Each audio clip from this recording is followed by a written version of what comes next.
ମଣିଷର ବିଚାର ଶକ୍ତି, ଭାବନା ଏବଂ ବିଚାର, ବିବେକ, ବୁଦ୍ଧି ଆଉ ଡିସିସନ, ନିଷ୍ପତ୍ତି, ଯୋଉଟା डिटर्मिनेशन ଆଉ ଅଜ୍ଞାତ ଶକ୍ତି, ଜ୍ଞାତ ଶକ୍ତି, ପରିବେଶର ପ୍ରଭାବ, ମଣିଷର ଅନ୍ତର୍ନିହିତ ପ୍ରଭାବ, ନିଜର କର୍ମର ପ୍ରଭାବ, ପାରିବାରିକ ପ୍ରଭାବ, ଯେତେ ପ୍ରକାର ପ୍ରଭାବ ଅଛି ସବୁର ସମ୍ମିଶ୍ରଣ, ସବୁର ସମୀକରଣ ବା ସବୁର ବିଚାର ଯୋଉ ଆସୁଛି ମିଶିକିରି ଆକୁ ଡିସିସନ ମେକର କିଏ, ଡିସିସନ କିଏ ନଉଛି? ତୁ ଯେତେ ଡାକିଲେ ମୁଁ ଯିବିନି, ତୁ ଯେତେ ଖାଇବାକୁ ଦେଲେ ମୁଁ ଖାଇବିନି, ମୁଁ ରୁଷିଛି।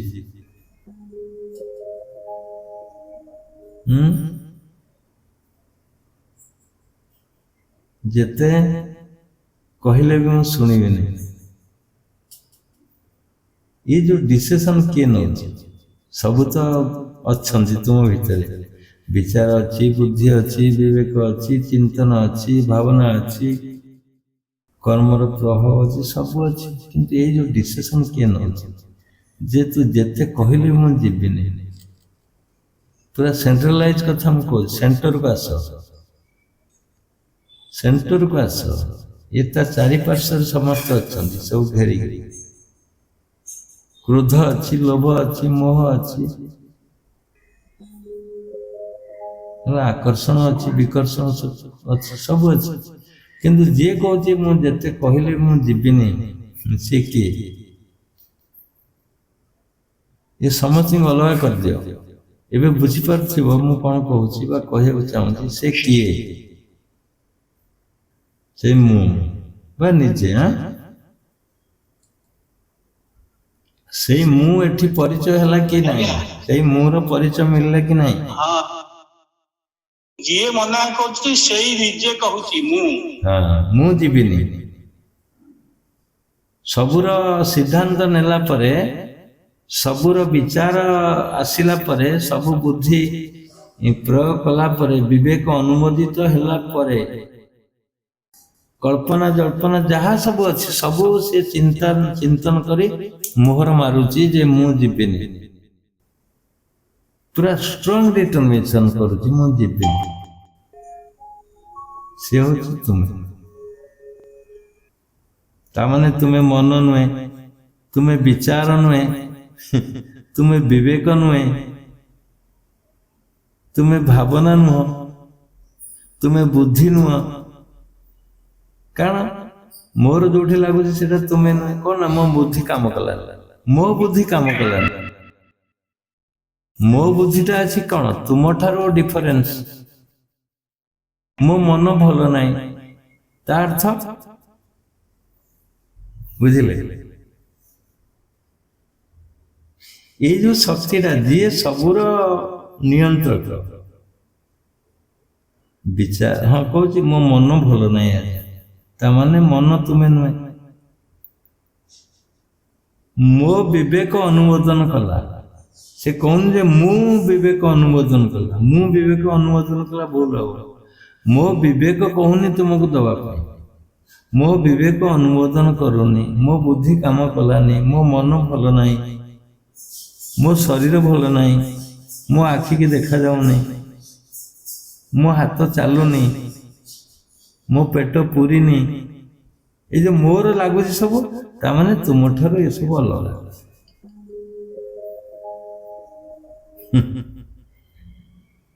ये सब तुमଠାରୁ ଅଲଗା।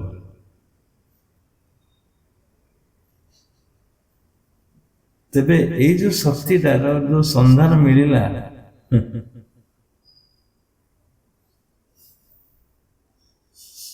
ସେଇ ଶକ୍ତି ତୁମେ ନିଜେ ସ୍ୱୟଂ।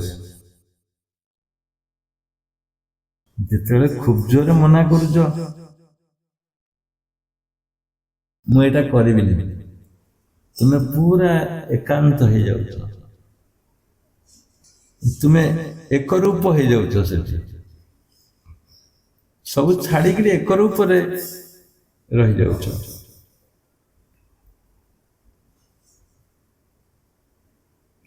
ତୁମେ ଆଲାରାମ ଦେଇ ଶୋଇଲ, କହିଲ ମତେ 3ଟାରୁ ଉଠେଇ ଦବ, ତୁମେ ଆଲାରାମ ଦେଇ ଶୋଇଛ। ଆଲାରାମ ଦେବାର ଅର୍ଥ ହଉଛି ମୁଁ ଉଠିବି। ଆଲାରାମ ଯେତେବେଳେ ବାଜୁଛି ତୁମେ ସେଇଠି କ'ଣ କହୁଛ? ଆଲାରାମ ବନ୍ଦ କରିଦଉଛ।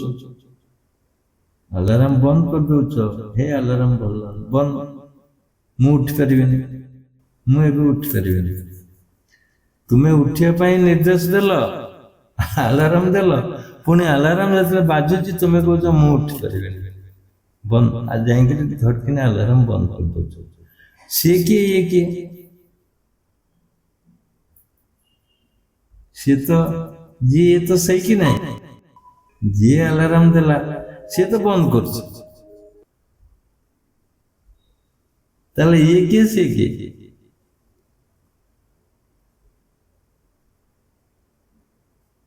ଇଏ ଯିଏ, ସିଏ ସେଇ। ଏଥିରେ କିଛି ଡିଫରେନ୍ସ ନାହିଁ। ଡିଫରେନ୍ସ କ'ଣ ନା ତୁମର ଭାବନା, ତୁମର ମୋଟିଭେସନ, ଯୋଉ ଭାବନା ମିଶିଲା ଏଠି ଆସିକିରି। ଭାବନା କରିଥିଲ ମୁଁ ଉଠିବି, ସେଠି ଭାବନା କଲ ମୁଁ ଶୋଇବି। ଗୋଟିଏ ଲୋକ ବେଳେବେଳେ ଦିଟା ଡିସିସନ ନଉଛି, ସେ ଡିଟରମିନେସନ ହେଇପାରୁନି, ନିଷ୍ପତ୍ତି ହେଇପାରୁନି, ପରଫେକ୍ଟ ଡିସିସନ ନେଇପାରୁନି, ସେ ପରଫେକ୍ଟ ନିଷ୍ପତ୍ତି ନେଇପାରୁନି। ଦେଖିବା ତୁମେ ଡିସିସନ ନେଲ, ସାରା ପୃଥିବୀରେ ଯେତେ ଲୋକ ଅଛନ୍ତି ମୋର କିଛି କରିପାରିବେ ନାହିଁ, ମୋ ସାଧନକୁ କିଏ ରୋକିପାରିବେନି। ଅବଶ୍ୟ ସେୟା ହବ, ଅବଶ୍ୟ ସେୟା ହବ। ତମକୁ କେହି ରୋକିପାରିବେନି ପୃଥିବୀରେ। ତମ ସାଧନକୁ ଯଦି ଆସିବ, ସାରା ପୃଥିବୀରେ କେହି ରୋକିପାରିବେନି ତୁମର ସାଧନ। କିନ୍ତୁ ସେଇ ବ୍ୟକ୍ତି ତୁମେ ଯିଏ ଆଲାରାମ ଦେଇକିରି ଶୋଇକିରି ପୁଣି ଆଲାରାମ ବନ୍ଦ କରୁଛି।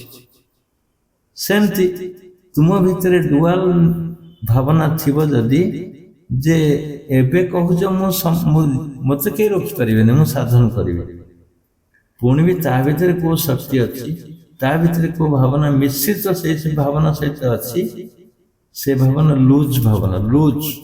ଲୁଜ ମାନେ ତୁମେ ସେଇ ଭାବନାଟା ବା ଡିସିସନଟା ଷ୍ଟ୍ରଙ୍ଗଲି କହିପାରୁନ। ମେ ବି ଆସୁଛି, ମେ ବି କିଏ ରୋକିଦେବ କି ମତେ? କିଏ ରୋକିଦେଇପାରେ? ଏଇଠି ତୁମର ଭାବନା ଡିଫରେନ୍ସ ହେଲା, ଭାବନା ଖଣ୍ଡିତ ହେଲା, ଏକ ସ୍ୱର ହେଲାନି, ଏକ ସ୍ୱର ହେଲାନି। ତୁମେ ସ୍ୱୟଂ କହୁଛ ମୁଁ ଉଠିବି, ଉଠିପାରୁନ। ତୁମେ ସ୍ୱୟଂ କହୁଛ ପୃଥିବୀରେ କେହି ରୋକିପାରିବେନି, ପୁଣି ବି ଏକ ସ୍ୱରରେ ଯଦି ଡିଟରମିନେସନ ହେଇଯିବ, ଦୃଢ଼ ସଂକଳ୍ପ, ତାହେଲେ କେହି ରୋକିପାରିବେନି। କିନ୍ତୁ ତୁମ ଭିତରେ ଯୋଉ ଟିକେ ଟିକେ ଖରାପ ଭାବନା ଅଛି, ସେ ତମକୁ ରୋକି ଦଉଛି। ମୁଁ ଗୋଟେ ଛୋଟ ମଣିଷଟେ, ସାରା ପୃଥିବୀ ଅଛି, ଗ୍ରହ ନକ୍ଷତ୍ର ଅଛନ୍ତି, ଖାଦ୍ୟପେୟ ଅଛି, ବନ୍ଧୁବାନ୍ଧବ ଅଛନ୍ତି, କେତେ କ'ଣ ଅଛନ୍ତି, ସେମାନେ କାଳେ ଯଦି ରୋକିଦେବେ। ଏଠି ମାନ୍ଦା ପଡ଼ିଯିବ, ଫିକା ପଡ଼ିଯିବ, ତୁମର ଯୋଉ ସ୍ରୋତଟା ଦବିଯିବ। ତେଣୁ ତୁମେ ଯଦି ଆଜି ଷ୍ଟ୍ରଙ୍ଗ ଡିଟରମିନେସନ ନବ, ଦୃଢ଼ ନିଷ୍ପତ୍ତି, କୌଣସି ସେଥିରେ ଆସିବନି କୌଣସି ବିଶୃଙ୍ଖଳିତ ଜ୍ଞାନ ନଥିବ। ମୁଁ ଡିସିସନ ନେବି, ମୁଁ ଆତ୍ମଦର୍ଶନ କରିବି, ବାସ୍ ସରିଗଲା। ତା ଭିତରେ କିଛି ଯେମିତି ନ ଆସେ,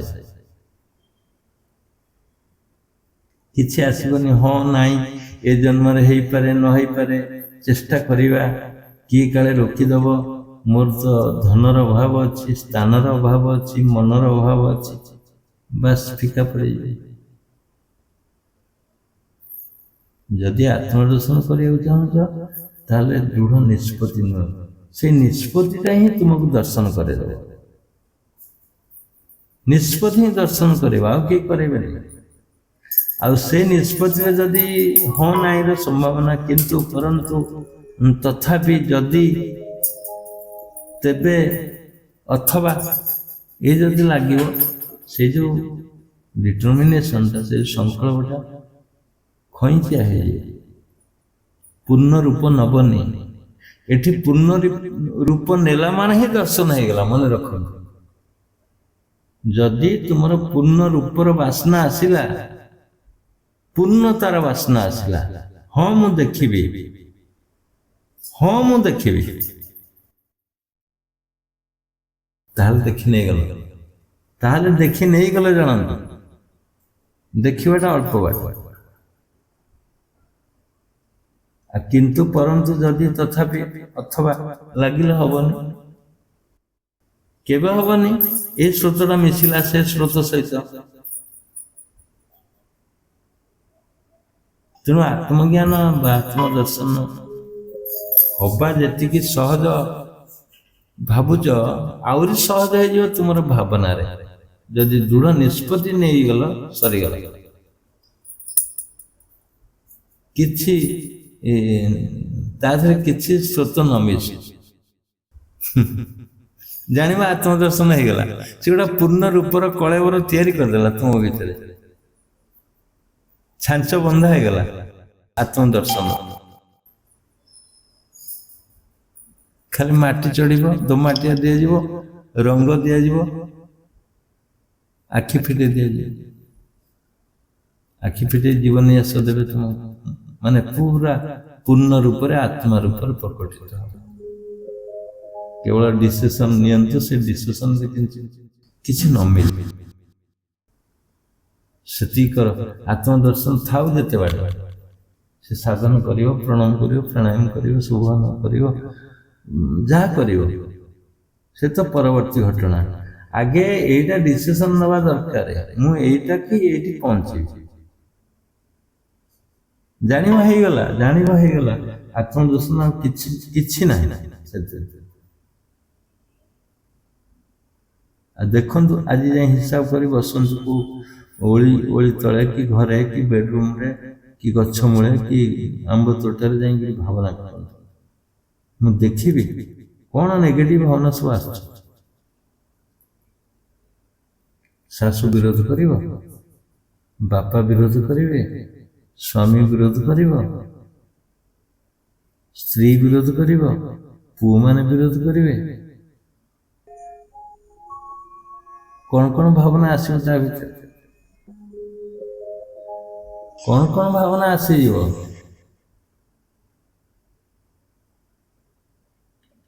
ତେଣୁ ଗୋଟେ ଆତ୍ମଦର୍ଶନର ବାଟ ଜିଜ୍ଞାସା ଦରକାର। ଜିଜ୍ଞାସା ରୂପକ ଭାବନା ଆଣିବ, ଆଣିକି ପୂର୍ଣ୍ଣ ମାତ୍ରାରେ ଥୋଇଦିଅ, ମୁଁ ଦେଖିବି। କଣ କରିବ ଆଉ ତୁମେ ଆଶ୍ଚର୍ଯ୍ୟ ଭାବୁଛ?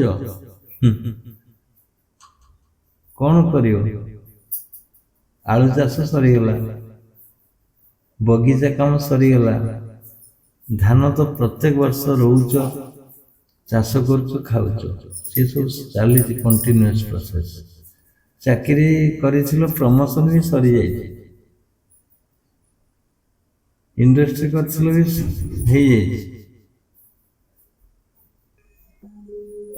ମେଡିସିନ ଦୋକାନଟି କରିଥିଲ, ସେ ବି ଠିକ ସରିଯାଇଛି, ମାଛ ଚାଷ ବି କରୁଥିଲ, ସରିଯାଇଛି। ଯାହା ଯାହା ସବୁ କରୁଥିଲ ସେ ସବୁ ସରିଯାଇଛି। ଆଉ ଯୋଉଟା ସବୁ କରିଥିଲ ତାର କିଛି ମୂଲ୍ୟ ନାହିଁ। ମୂଲ୍ୟ ଏଇଥିପାଇଁ ନାହିଁ ଯେ ସେ କାମ କରିବାକୁ ତୁମେ ଆସିନଥିଲ, ସେ କେବଳ ପେଟ ପୋଷିବାର ଗୋଟେ ମାଧ୍ୟମ ଥିଲା। ଖାଲି ବ୍ୟାଗରେ ପଳେଇବ, ଆସିଥିଲ ବ୍ୟାଗ ନେଇକିରି, ଚଦର ନେଇକିରି, ଖାଲି ପଳେଇବ କେମିତି? ଯଦି ଇଣ୍ଡଷ୍ଟ୍ରି ଯାଆନ୍ତା ତମ ସହିତ ତାହେଲେ କିଛି, ନହେଲେ ତୁମ ଘର ଯେତିକି କରିଛ, ଯେତିକି ସ୍କୋୟାର ଫୁଟର ଘର, 1200 କି 2400, ସେ ମରିଗଲା ପରେ ଖାଲ ହେଇଯାଆନ୍ତା, ଉଠି ଯାଆନ୍ତା ଉପରକୁ, ଘର ସହିତ ତମେ ଉଡ଼ିକି ଯାଆନ୍ତା। ହଁ ତାର ଗୋଟେ ପ୍ରଭାବ ରହିଛି, ମୁଁ ଏତେ ବଡ଼ ଇଲାକା ନେଇକି ଯାଉଛି, ଉପରେ ରହିବି, ସେ ଘର ସହିତ ତମ ମୃତ୍ୟୁଟା ଉଠି ଯାଆନ୍ତା, ଖଟ ସହିତ ଉଡ଼ି ଯାଆନ୍ତା ପୁରା ଉପରକୁ। ତାମାନେ ସେ ପୃଥିବୀର ସେ ଜାଗାଟା ଖାଲି ହେଇଯାନ୍ତା, ଗାಢ ହେଇଯାନ୍ତା। ହଁ ଆମେ ଜାଣନ୍ତି ତାର ଗୋଟେ ମୂଲ୍ୟ ଅଛି, ସେ ତ କିଛି ନାହିଁ। ତମ ଶରୀରଟାକୁ ତ ନେଇପାରିବନି, ତମେ ଉଡ଼ିକି ପଳେଇବ କୁଆଡ଼େ? ଶରୀରକୁ ନେଇପାରିବନି, ଉଡ଼ି ପଳେଇବ। ଶରୀର ପଡ଼ିଥିବ ସେଇଠି 13 ଦିନ। ଏ 13 ଦିନ ତୁମେ ରହିବ, ଶରୀରକୁ ନେଇ ପୋଡ଼ିଦେବେ 13 ଘଣ୍ଟାରେ। ବିଚାର କର, ଦୃଢ଼ ଭାବରେ ବିଚାର କର। ପରିଚୟ ପାଇଲ?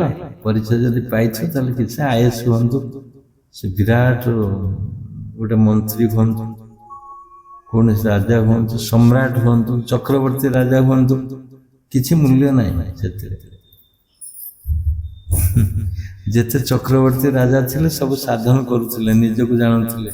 ଜନକ ହୁଅନ୍ତୁ, ଜନକ କେତେ ମହାତ୍ମା ମାନଙ୍କୁ ଆଣିକି ଡାକିକିରି ସବୁ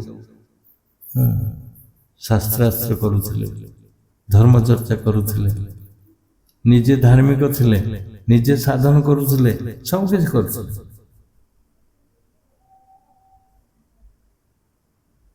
ଆଜିକାଲିର ଆଇଏସ୍ ଯୋଉ ହଉଛନ୍ତି, କଲେକ୍ଟର ହେଇଗଲେ, ଗୋଟେ କଲେକ୍ଟର ବଡ଼ ନା ରାଜା ବଡ଼ କୁହନ୍ତୁ? କଲେକ୍ଟରଟା କଲେକ୍ସନ କରିବା ପାଇଁ ଅଛି, କେବଳ ଟଙ୍କା ପଇସା କଲେକ୍ସନ କରିକିରି ଇଂରେଜ ମାନଙ୍କୁ ଦଉଥିଲେ। ଇଂରେଜ ମାନେ ସେ ୱାର୍ଡଟାକୁ ରଖିଛନ୍ତି କଲେକ୍ଟର। ଯିଏ ଯେତେ କଲେକ୍ସନ କରିବ ସେ ସେତେ ବଡ଼ କଲେକ୍ଟର। ସେ ଦଉଥିଲେ ଇଂରେଜ ମାନଙ୍କୁ। କଲେକ୍ଟର ନାଁଟା ଗୋଟେ ବିରାଟ ଜିନିଷ, ତା ନାଁ। ଯେତେ ସମ୍ରାଟ ଅଛନ୍ତି ସେମାନେ ସାଧନ କରୁଥିଲେ ନିଜକୁ ଜାଣିବା ପାଇଁ। ଯେତେ ସମ୍ରାଟ,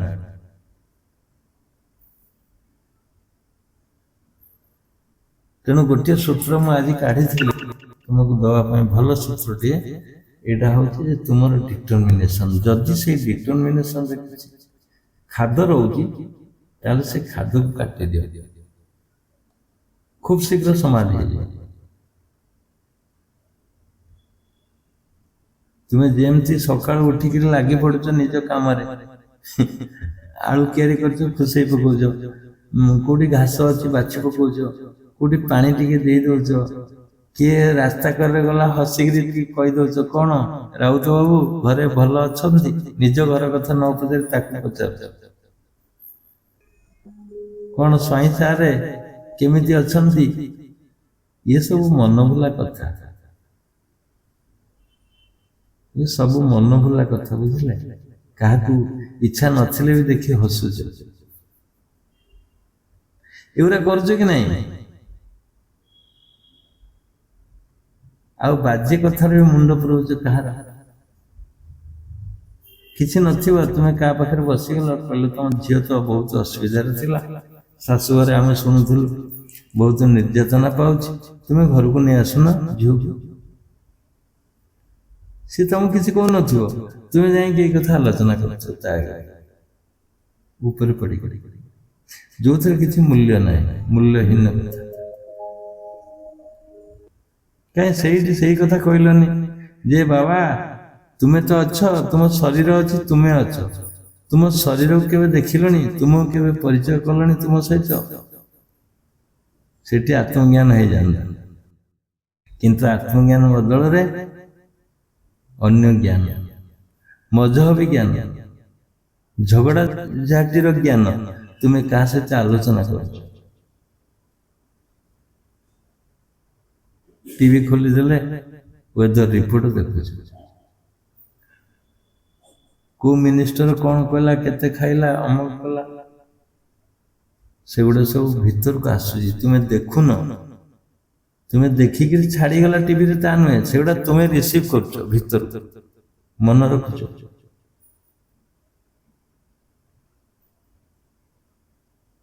ମନେ ରଖୁଛ ସେଗୁଡ଼ା ସବୁ, ସେ ଷ୍ଟୋରେଜ ହଉଛି ତୁମ ଭିତରେ। ତେଣୁ କୌଣସି ବାଜ୍ୟ କଥା ନ କରିକିରି କୌଣସି କାମରେ ଯେମିତି ସବୁ ଯାକ ସକାଳୁ ଉଠିଲେ ସେଥିରେ ମନ ଦଉଛ, ସେମିତି ସକାଳୁ ଉଠିଲେ ଆତ୍ମା କଥାରେ ମନ ଦିଅ, ସେଗୁଡାକୁ ନେଗ୍ଲେକ୍ଟ କରିଦିଅ। ଯେମିତି ସମସ୍ତ 24 ଘଣ୍ଟାରେ ସେଇଥିରେ ମନ ଦଉଛ, 24 ଘଣ୍ଟାରେ ଆତ୍ମଚିନ୍ତନରେ ମନ ଦିଅ, ସେଗୁଡା ସବୁ ଭୁଲି ଯାଅ। ପରିଧିରେ ମନ ରଖନି, ସେଣ୍ଟରରେ ମନ ରଖ, କେନ୍ଦ୍ରରେ। ବୁଝନ୍ତୁ, ମୁଁ ଓଲଟା କଥା କହିଲି ଏଇଥିପାଇଁ ଯେ ତୁମେ ସବୁ ଯାକ ସମୟ 24 ଘଣ୍ଟା ଭିତରେ ସେଇ କଥାରେ ଦଉଛ, ପରିଧିରେ କାହା ଘର କଥାରେ ଦଉଛ, ଇନକମ୍ କଥାରେ ଦଉଛ, ସବୁ କଥାରେ ଦଉଛ, କିନ୍ତୁ ସେଇଟା ଅଲ୍ଟରନେଟିଭ ଏଥିରେ ଦେଇଦଉନା, 2 ଦିନରେ ସମାଧି ହେଇଯିବ। ଖାଲି ଆତ୍ମଚିନ୍ତନ କରିବ, ଦାନ୍ତ ଘଷିଲେ ଆତ୍ମଚିନ୍ତନ କରିବ, ବସିଲେ ଉଠିଲେ ଶୋଇଲେ କାହା ସହିତ ଗପିଲେ କହିବ ମୁଁ ଆତ୍ମା ଗପୁଛି, ମୁଁ ଲାଟ୍ରିନ୍ ଗଲି ଆତ୍ମା ଗଲା, ମୁଁ ଖାଇଲି, ମୁଁ ଗାଧେଇଲି, ମୁଁ ଡ୍ରେସ୍ ପିନ୍ଧିଲି, ମୁଁ ପଢିଲି, ଆତ୍ମା ପଢୁଛି ବୋଲି ଚିନ୍ତନ କରିବ, ଅହର୍ନିଶି ଚିନ୍ତନ କର, ସେ କନଭର୍ଟ ହେଇଯିବ ପୁରା। ମୁଁ ଓଲଟେଇ ଦେଲି କଥା, ଓଲଟେଇ ଦେଲି ମାନେ ତୁମେ ଯେମିତି ପରୋକ୍ଷରେ, ଯେମିତି ପରିଧିରେ ଯେମିତି ବୁଲୁଛ, ସକାଳୁ ଉଠିଲେ ସନ୍ଧ୍ୟା ଯାକେ, ଶୋଇପଇଲେ ଗଲା, ଶୋଇପଇଲେ ପୁଣି ସ୍ୱପ୍ନ ବି ଦେଖିକି ବୁଲୁଛ, କାହା ସହିତ ବୁଲିଲ, କୋଉଠି ଖାଇଲ, କାହା ସହିତ ହସ ଗପ ଗପିଲ, ଆତ୍ମଜ୍ଞାନ ଛାଡିଦେଲ, ସବୁ କିଛି ଗପୁଛ, ଖାଉଛ, ବସୁଛ, ଉଠୁଛ, ଖେଳୁଛ ସ୍ୱପ୍ନରେ।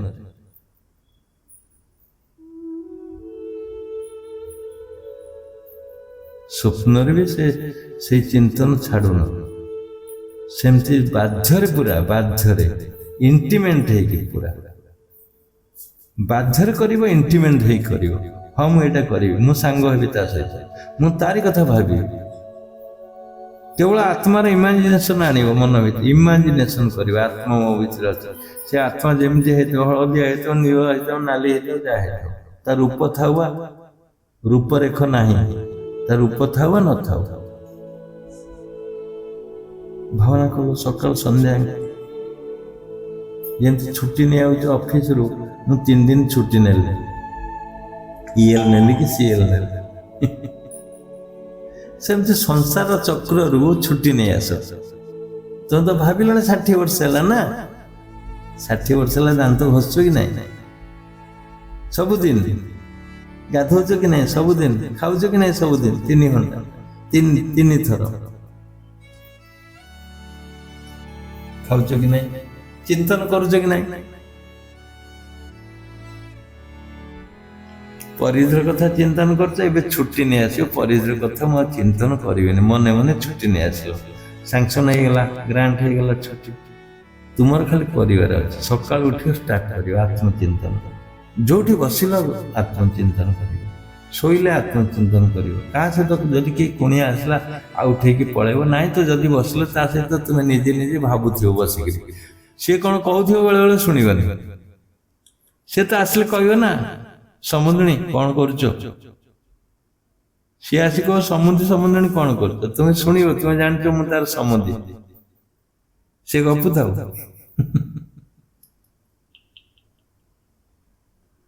ସେ ଗପୁଥାଉ, ତୁମେ ଭିତରେ ବସି ଗପୁଥିବ, ତା ପାଖରେ ଥିବ, ଭିତରେ ଗପୁଥିବ। ଯଦି ସେ ଭାବିଲା ସମୁଦ୍ରୀ କଣ ଆମ କଥା ଆଉ ଶୁଣୁନାହାନ୍ତି, ତମେ ଟିକେ ହଁ ମାରିଦବ, ବାସ୍ ପୁଣି ଫେରି ଆସିବ, ଅର୍ଡର କରିଦବ, ରୋଷେଇ କରିଦିଅ, ଆସିଛନ୍ତି ସମୁଦ୍ରୀ ତାଙ୍କ ପାଇଁ ଟିକେ ଭଲ, କୋଉଠି ଇଲିଶ ଯଦି ଆଣୁଛ ଦିଅ, କୋଉଠି ମାଛ ଆଣି ଦିଅ କି ମାଂସ ଦିଅ, ଯାହା ଦଉଛ ଦିଅ, ସେମାନେ ଯୋଉଥିରେ ସାଟିସ୍ଫାକ୍ସନ ହବ ତାଙ୍କୁ ଖାଦ୍ୟ ଦିଅ, କିନ୍ତୁ ସେଇ ଖାଦ୍ୟର ଯୋଜନା ଭିତରେ ବି ତୁମେ ଯୋଜନା କରୁଥାଅ ମୁଁ ସେ ଆତ୍ମା, ବାସ୍। ସମୁଦ୍ର ମିଠା ଆଣିଲେ ଦେଖିଲ, ଠିକ ଅଛି, ଦେଖିଲ ମିଠାରେ ଆଉ ରସିବନି, ମିଠାର ଭାବନା ଆସିଲେ ମନ ପଳେଇବ କି ନାହିଁ, ଖାଇବି କେମିତି, ଦେଖିବି କେତେ ଟେଷ୍ଟ ଲାଗିବ, କୋଉଠୁ ଆଣିଲେ, ଇଏ ବିକଳ୍ପ ରସଗୋଲା କି ପାହାଳ କି କାଲକାଟା କି ପୁରୀ, ଇଏ ଭାବନା କରନ୍ତୁ ନାହିଁ, ଛାଡ଼ିଦବ। ରସଗୋଲା ଆସିଲା ତ ବାସ୍ ଦେଖିଦେଲ, ଛାଡ଼ିଦବ, ଗୋଟିଏ ସ୍ନାପ, ଗୋଟିଏ ସଟ୍, ଫଟୋ ନେଇଗଲ, ସରିଗଲା। କାହିଁକିନା ଯଦି ଭାବନା କରିବ, ଭାବନାର ଭିଡିଓ ହଉଥିବ, ଭାବନାର ଭିଡିଓ ହଉଥିବ କୋଉଠୁ ଆସିଲା କାହିଁକି ଆସିଲା ଏ କେତେ ଆଣିଛନ୍ତି ଛୋଟ ଆଣିଲେ କି ବଡ ଆଣିଲେ କଣ କଲେ ଆଉ କଣ ଆଣିଛନ୍ତି ଆଉ କଣ ଆଣିଥାନ୍ତେ ଲୋଭିକି ଭଲ ଲୋକ କାହିଁକିନା କ୍ୱାଣ୍ଟିଟିରୁ ଆଣିବାରେ ଜଣା ପଡେନି କି ଲୋଭିକି ଭଲ କାହିଁକି ଏତିକି ଆଣିଲେ ଏ ଭାବନା କରନ୍ତୁ ନାହିଁ ମୁଁ ଏଇଟା ହଉଛି ପରିଧିର ଭାବନା ସେଇ ସମୟରେ ବସିଯାଆନ୍ତୁ ମଜବୁତ ହେଇକି କାଟି ଦିଅନ୍ତୁ ସେ ଭାବନା ଗୁଡା ପୂର୍ଣ୍ଣ ଛେଦ ପକେଇ ଦିଅନ୍ତୁ ଦେଖିଲ ବାସ୍ ଟିକେ ନମସ୍କାର କଲ ଯଦି ଜୟଜୀବ କଲ କଲ ନମସ୍କାର କଲ ବା ଆସନ୍ତୁ ବସନ୍ତୁ ସରିଗଲା ତା ଭିତରେ ତୁମେ ଚାଲୁଥିବ ଆତ୍ମା ଡାକିଲା ବସେଇଲା ଭାବନା କରନ୍ତୁ ସେଠି ତୁମେ କୁହନ୍ତୁ ନାହିଁ ଯେ ମୁଁ ସମୁଦ୍ର ଡାକିଲି ତାକୁ ବସେଇଲି ପାଖରେ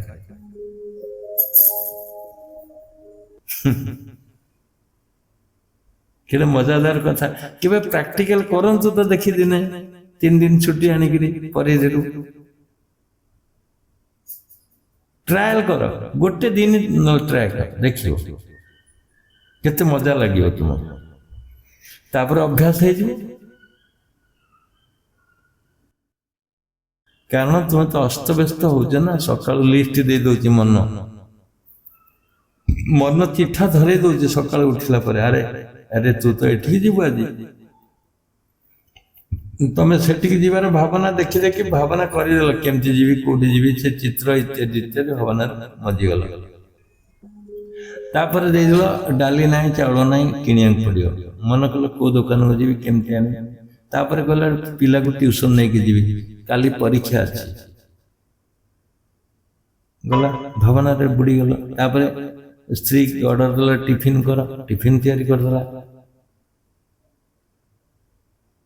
गैस पहुंच गला बेल माइला पेपर वाला कहला पैसा दियंतु आज्ञा मास पूरी गला पेपर पैसा दिल नल कहल काली नियो आज नहीं दरमा मिलनी क्षीर वाला आसला काम कला वाला आसला समस्त आसिले तुमको से दिन मागिले लिस्ट दे दो मन आज ये आसो सी आसो काम हम से काम हम आज ये प्रोग्राम ये सकाल 20 लिस्ट सकाल 20 लिस्ट मन थोदेला ये डेली चर्चा कथा कहूँ गाई खाइला कि नहीं गाई धुआ है कि नहीं गाई घास दिया है कि नहीं जो मैंने गाई रखी जो मैंने गाई रखी ना से कहीं गाई कथा भावे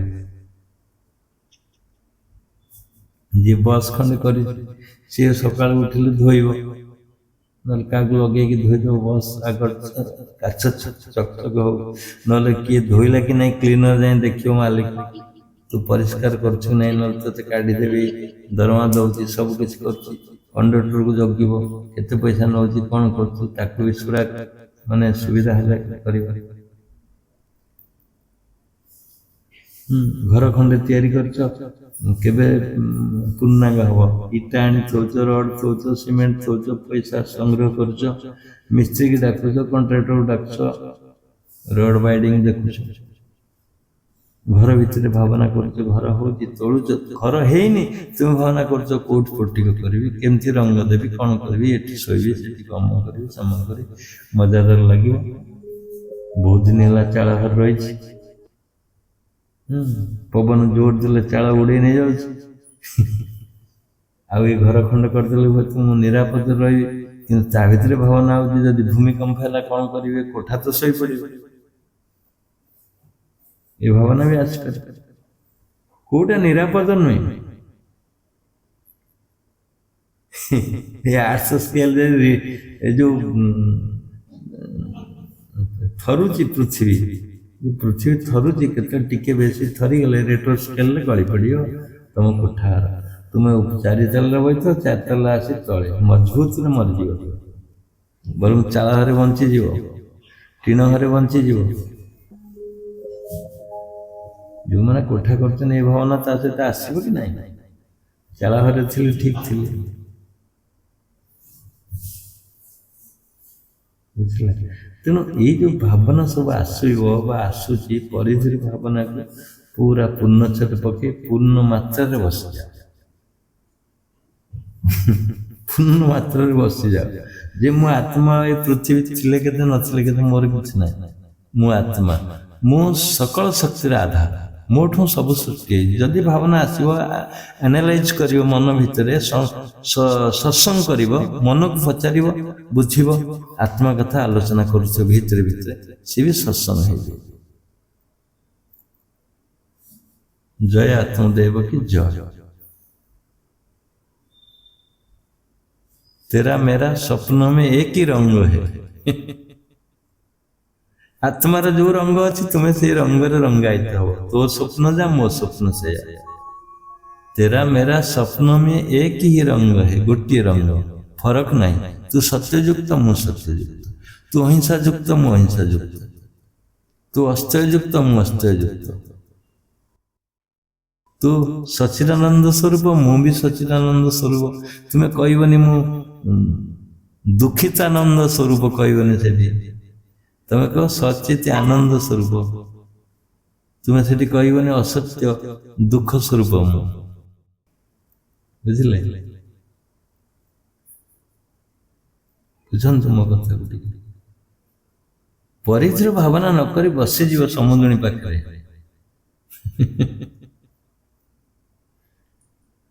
से देखु था तुमको ता भावना अलग थी समुद्री घर को आसी ता भावना अलग थी निश्चिंत किंतु तुम भावना से न हो। तुम्हें जे आत्मस्वरूप आत्मार भावना करुच मुरुक मुरुक हसुच भितर मैंने जानतु देखु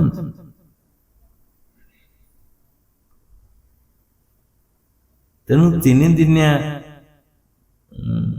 मन को रिमाइंडर आनिकी छुट्टी आनिकी सीएल नहीं कंपलसरी भावना भितर रहीकि भावना कर डिसीजन नब मु 3 दिन आज किसी भावना करें सब काम पोस्टपोन करद सब पिकनिक बंद करद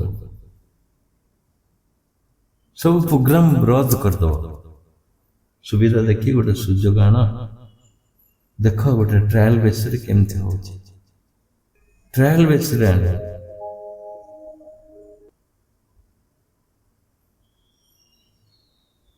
से समय तुम लोम टांकुर उठ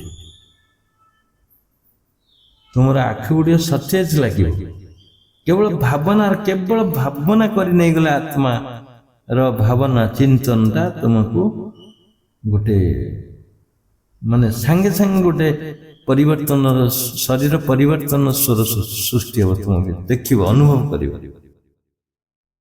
झंकृत हो रुणझुण बाजिब भितर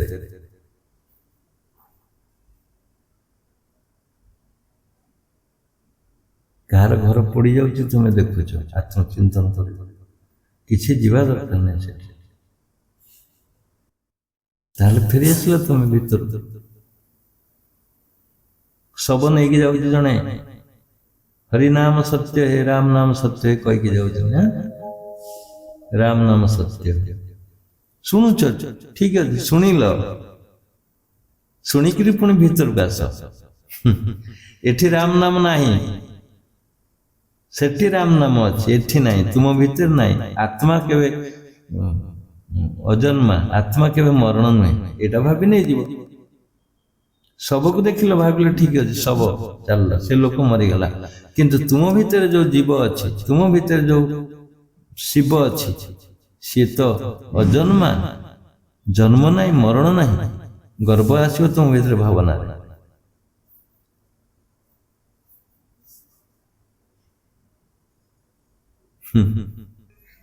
विवाह आसला आज से तो माने बाहुनिक जो सवारी नहीं कि जाऊले बहु को नहीं हांकुल धोपल कहीकि नहीं कि जाना सी आ नाई से स्वर गला कार बहुत भाव सजे कि नौ देख लो बर जाऊँ बरजात्री जाऊँ ठीक अच्छे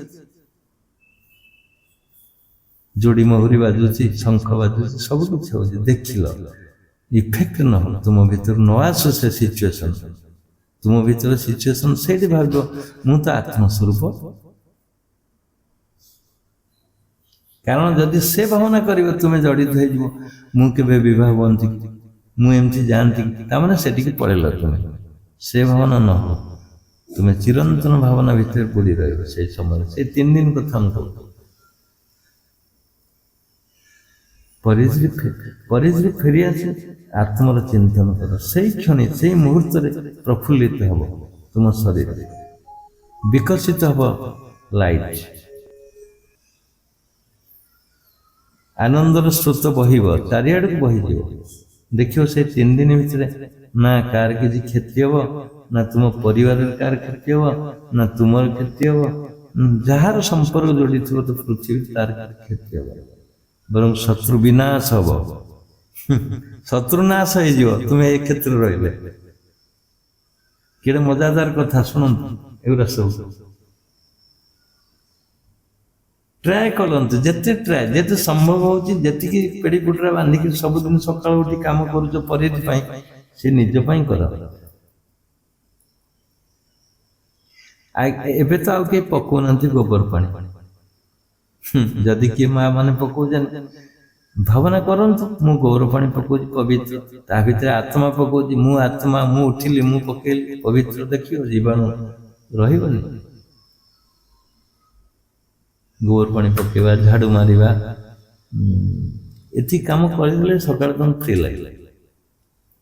ଗାଈ ଯଦି ଥିବ ଫିଟେଇକି ଆଣି ବାନ୍ଧିକି ନଡ଼ା ଦବା, ଘାସ ଦବା। ସୂର୍ଯ୍ୟ ଉଦୟ ହେଲେ ଦେଖିବା, ପବନ ବହୁଛି ଅନୁଭବ କରିବା। ସେଇ ସମୟରେ କିଏ ଦେଖିଲ କାହାକୁ ଭାବନାରେ ଆଣନ୍ତୁ ନାହିଁ। ମୁଁ ଏ ଆଶ୍ରମରେ ଯାଇ ରହୁଛି, ସକାଳୁ ଉଠି ଛିଡ଼ା ହେଲା ବେଳେ ରାସ୍ତା ଉପରେ ସବୁ ଲୋକ ଯାଉଛନ୍ତି, ଛିଡ଼ା ହଉଛନ୍ତି, ଆସି ଗପୁଛନ୍ତି ମୋ ସହିତ। ଗାଁ ଲୋକ ସମସ୍ତେ କୁଆଡ଼େ ଗଲ, କାହିଁକି ଗଲ, କାହିଁ ଆସୁନ, ଇତ୍ୟାଦି ଇତ୍ୟାଦି ଇତ୍ୟାଦି ଇତ୍ୟାଦି ସବୁ ଗପିବାକୁ ପଡୁଛି। ସେ ହଉଛି ଇଫେକ୍ଟ ଗୁଡ଼ା ପଡ଼ିବ, ତାର ଇଫେକ୍ଟ ତୁମ ଭିତରକୁ ଆସୁଛି, କିନ୍ତୁ ମୋ ଇଫେକ୍ଟ ତାଙ୍କ ଭିତରେ ଛାଡ଼ି ଦେଉଛି। ତାଙ୍କ ଇଫେକ୍ଟ ମୋ ପାଖକୁ ଆସୁନି, ମୋ ଇଫେକ୍ଟ ତାଙ୍କ ପାଖକୁ ଯାଉଛି।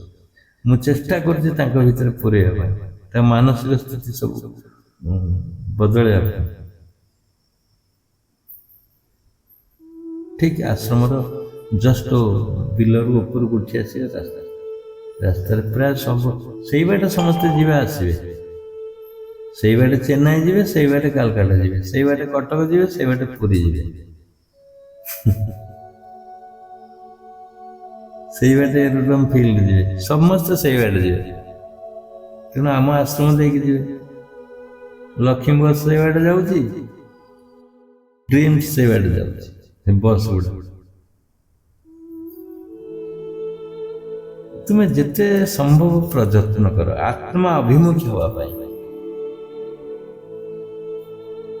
ଯେତେ ସମ୍ଭବ ପ୍ରଯତ୍ନ କର ଆତ୍ମା ଅଭିମୁଖୀ ହେବା ପାଇଁ। ଆତ୍ମା ମୋ ଭିତରେ ଅଛି, କାଳ୍ପନିକ ଚିତ୍ର ଅଙ୍କନ କର। କାଳ୍ପନିକ ଚିତ୍ର ଅଙ୍କନ କର, ଦେଖିବ ସେ ପୂର୍ଣ୍ଣ ରୂପ ନବ। କାଳ୍ପନିକଟା ପୂର୍ଣ୍ଣ ରୂପ ନେଇଯାଏ।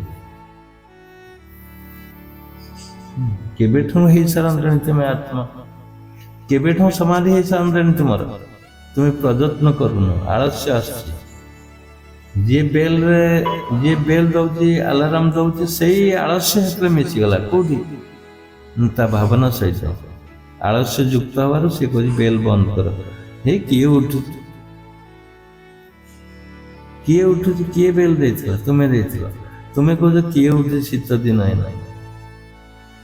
ମୁଁ ଆଉ ଟିକେ ଗରମ ନେଇଯାଏ, ରେଜେଇକି ଟାଣି ଆଣୁଛୁ, ଶୋଇପଡ଼ୁଛୁ, ପୁଣି ନିଜେ ଶୋଇପଡ଼ୁଛ, ନିଜେ ଆଲାରାମ ବନ୍ଦ କରୁଛୁ। ଏଠି ଆଳସ୍ୟ ମିଶ୍ରିତ ଭାବନା ଆସିଲା।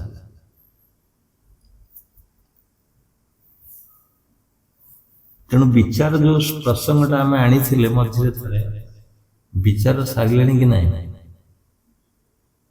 ବିଚାର ସାରନ୍ତୁ। ଆଉ ସମୟ ନାହିଁ ବିଚାର କରିବା ପାଇଁ। କେତେ ବିଚାର କରିବ? এই ପ୍ରୋସେସରେ ରହିଥିବା ଲୋକ ଶୀଘ୍ର ସମାଧି ହେଇଯିବ। 3 ଦିନ ଛୁଟି ଆଣିଲ, ପୁଣି ଏକ୍ସଟେନସନ କରିବ, ଯଦି ଭଲ ଲାଗିଲା ବଢ଼େଇଦବ ଗୋଟେ ସପ୍ତାହ। କିଛି ନାହିଁ, ଛୁଟି ଦେବା ପାଇଁ ଭଗବାନ ଅଛନ୍ତି ତୁମ ଭିତରେ, ସେ ଗ୍ରାଣ୍ଟ କରିବେ। ପ୍ରକୃତି କିଛି କରିପାରିବନି, କେବଳ ତୁମେ ସ୍ୱୟଂ ପଳେଇ ଯାଉଛ ସିନା ନା।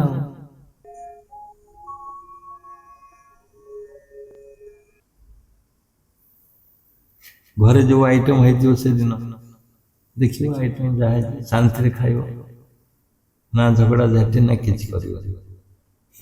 କାରଣ କାରଣ ସବୁ ଯାକ ତତ୍ତ୍ୱ ତ ତୁମ ଭିତରେ ଅନୁଭବ କଲ ନା, ଆତ୍ମା ଅଛି, ସବୁର ସୃଷ୍ଟି ସେଇ। ଡାଲି ହେଲେ ବି ଚଳିବ, ନହେଲେ ବି ଚଳିବ, ତରକାରୀ ହେଲେ ବି ଚଳିବ, ନହେଲେ ବି ଚଳିବ, ଅଲଣା ହେଲେ ବି ଚଳିବ, ଲୁଣିଆ ହେଲେ ବି ଚଳିବ। ଆତ୍ମବୋଧରେ ଏସବୁ ଆସେ। ଖାଉଥିବ ହସୁଥିବ। ଏଇ ତ ଆମ ଘରେ ମୁଁ ଆଇଁଷ ଖାଉନଥିଲି ସେତେବେଳେ, କେବେ ଖାଉନଥିଲି, 7 ବର୍ଷ ଛାଡ଼ି ଦେଇଥିଲି। ଘରେ ଯେତେବେଳେ ଆରମ୍ଭ କରିଥିଲି ନୂଆ ନୂଆ, ଆମ ଘରକୁ ଯିଏ ଆସନ୍ତି ଆଇଁଷ ବି ଆସେ, ମଟନ ହୁଏ, ମାଛ ହୁଏ, ମୋ କରେରେ ବସିକି ସେମାନେ ଖାଉଥିବେ, ମଟନ ଖାଉଥିବେ, ମୁଁ ଖାଉଥିବି, ମୁଁ ସାଧା ଅରୁଆ ଡାଲମା, ସେମାନେ ଖାଉଥିବେ, ମୁଁ ହସୁଥିବି ଦେଖିକି। ତାଙ୍କ ଖାଦ୍ୟକୁ ଦେଖିକି ମୁଁ ବି ହସୁଛି। ମୁଁ କହିଲି ସେ ଖାଉଛନ୍ତି ଖାଆନ୍ତୁ, ବିରୋଧ କରିବାର କିଛି ନାହିଁ। ଯୋଉ କୁଣିଆ ଆସନ୍ତୁ ବା କିଏ ଆସିଲେ ଆମ ଘରକୁ, ଯିଏ ଆସନ୍ତୁ, କିଛି ଫରକ ପଡ଼େନି ମୋତେ, କିଛି ଫରକ ପଡ଼େନି। ଗୋଟିଏ ଚାବି, ଗୋଟିଏ ନିଶାନ ହଉଛି କଣ ନା, ତୁମେ ସ୍ୱୟଂ ପରିବର୍ତ୍ତନର ସ୍ୱର ସୃଷ୍ଟି କରିବ, ନିଜେ ନିଜେ ଡିସିସନ୍ ନେବ ମୁଁ କଣ କରିବି। ସେଇଟା ହଉଛି ଗୋଟେ ପାୱାରଫୁଲ ଶକ୍ତି। ଜୀବନରେ ଯଦି କିଛି ଶକ୍ତି ଥାଏ, ତୁମର ଦୃଢ଼ ନିଷ୍ପତ୍ତି, ଷ୍ଟ୍ରଙ୍ଗ ଡିଟରମିନେସନ, ଏଇଟା ମୁଁ କରିବି, ଏଇଟା ପ୍ରାପ୍ତ କରିବି। ବିଚାର ବିମର୍ଶ କରିକିରି କର, ଟାଇମ୍ ନିଅ, ନହେଲେ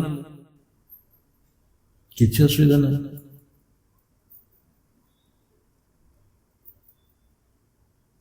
ଆଉ ଗୋଟେ କଣ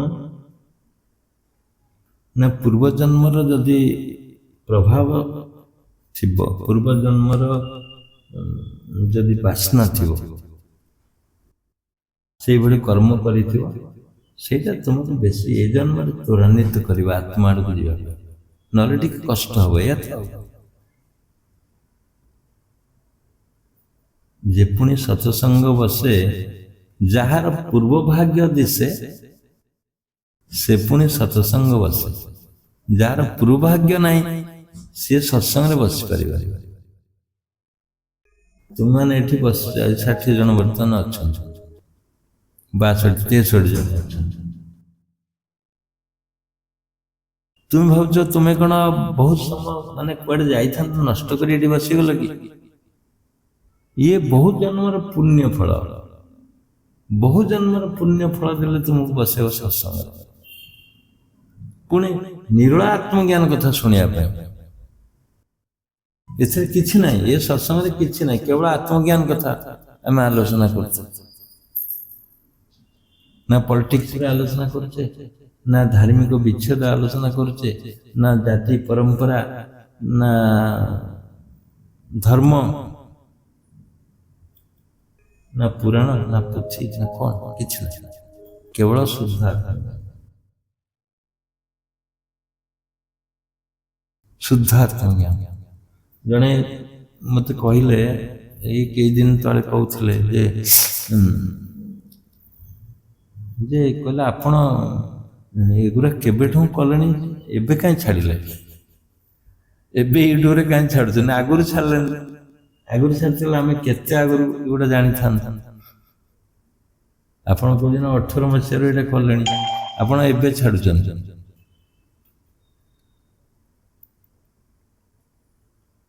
ମାନେ ଦେଖ କେତେ ଚଟକ, ଚଟକ ଚଟକ, ମାନେ ଆଗ୍ରହ ଅଛି, ଏ ଜିନିଷ ଆମ ଆଗରୁ ପାଇଥିଲା ଆଉ କଣ ହେଇଥାନ୍ତା।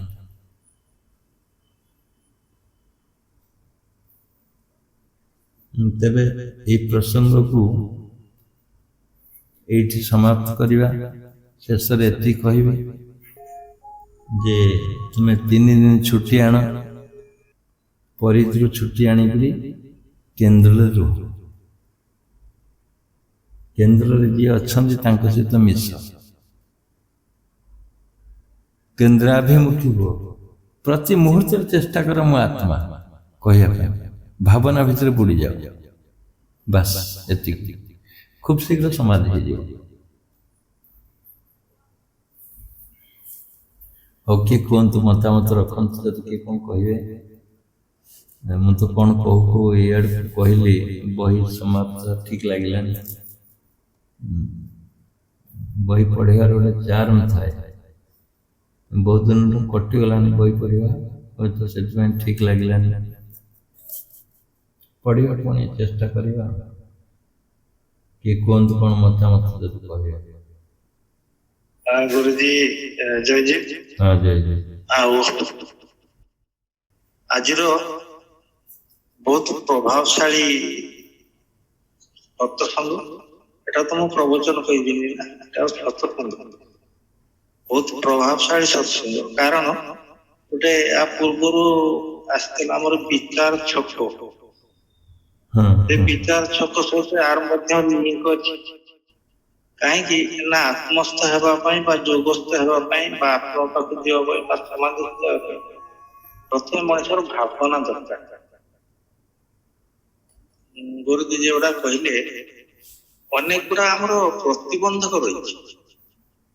ପ୍ରତିବନ୍ଧକ ଘର, ସମାଜ, ସଂସ୍କାର, ବହୁତ ପ୍ରତିବନ୍ଧକ ରହିଛି, କିନ୍ତୁ ସେମାନେ ପ୍ରକୃତର ପ୍ରତିବନ୍ଧକ ନୁହେଁ।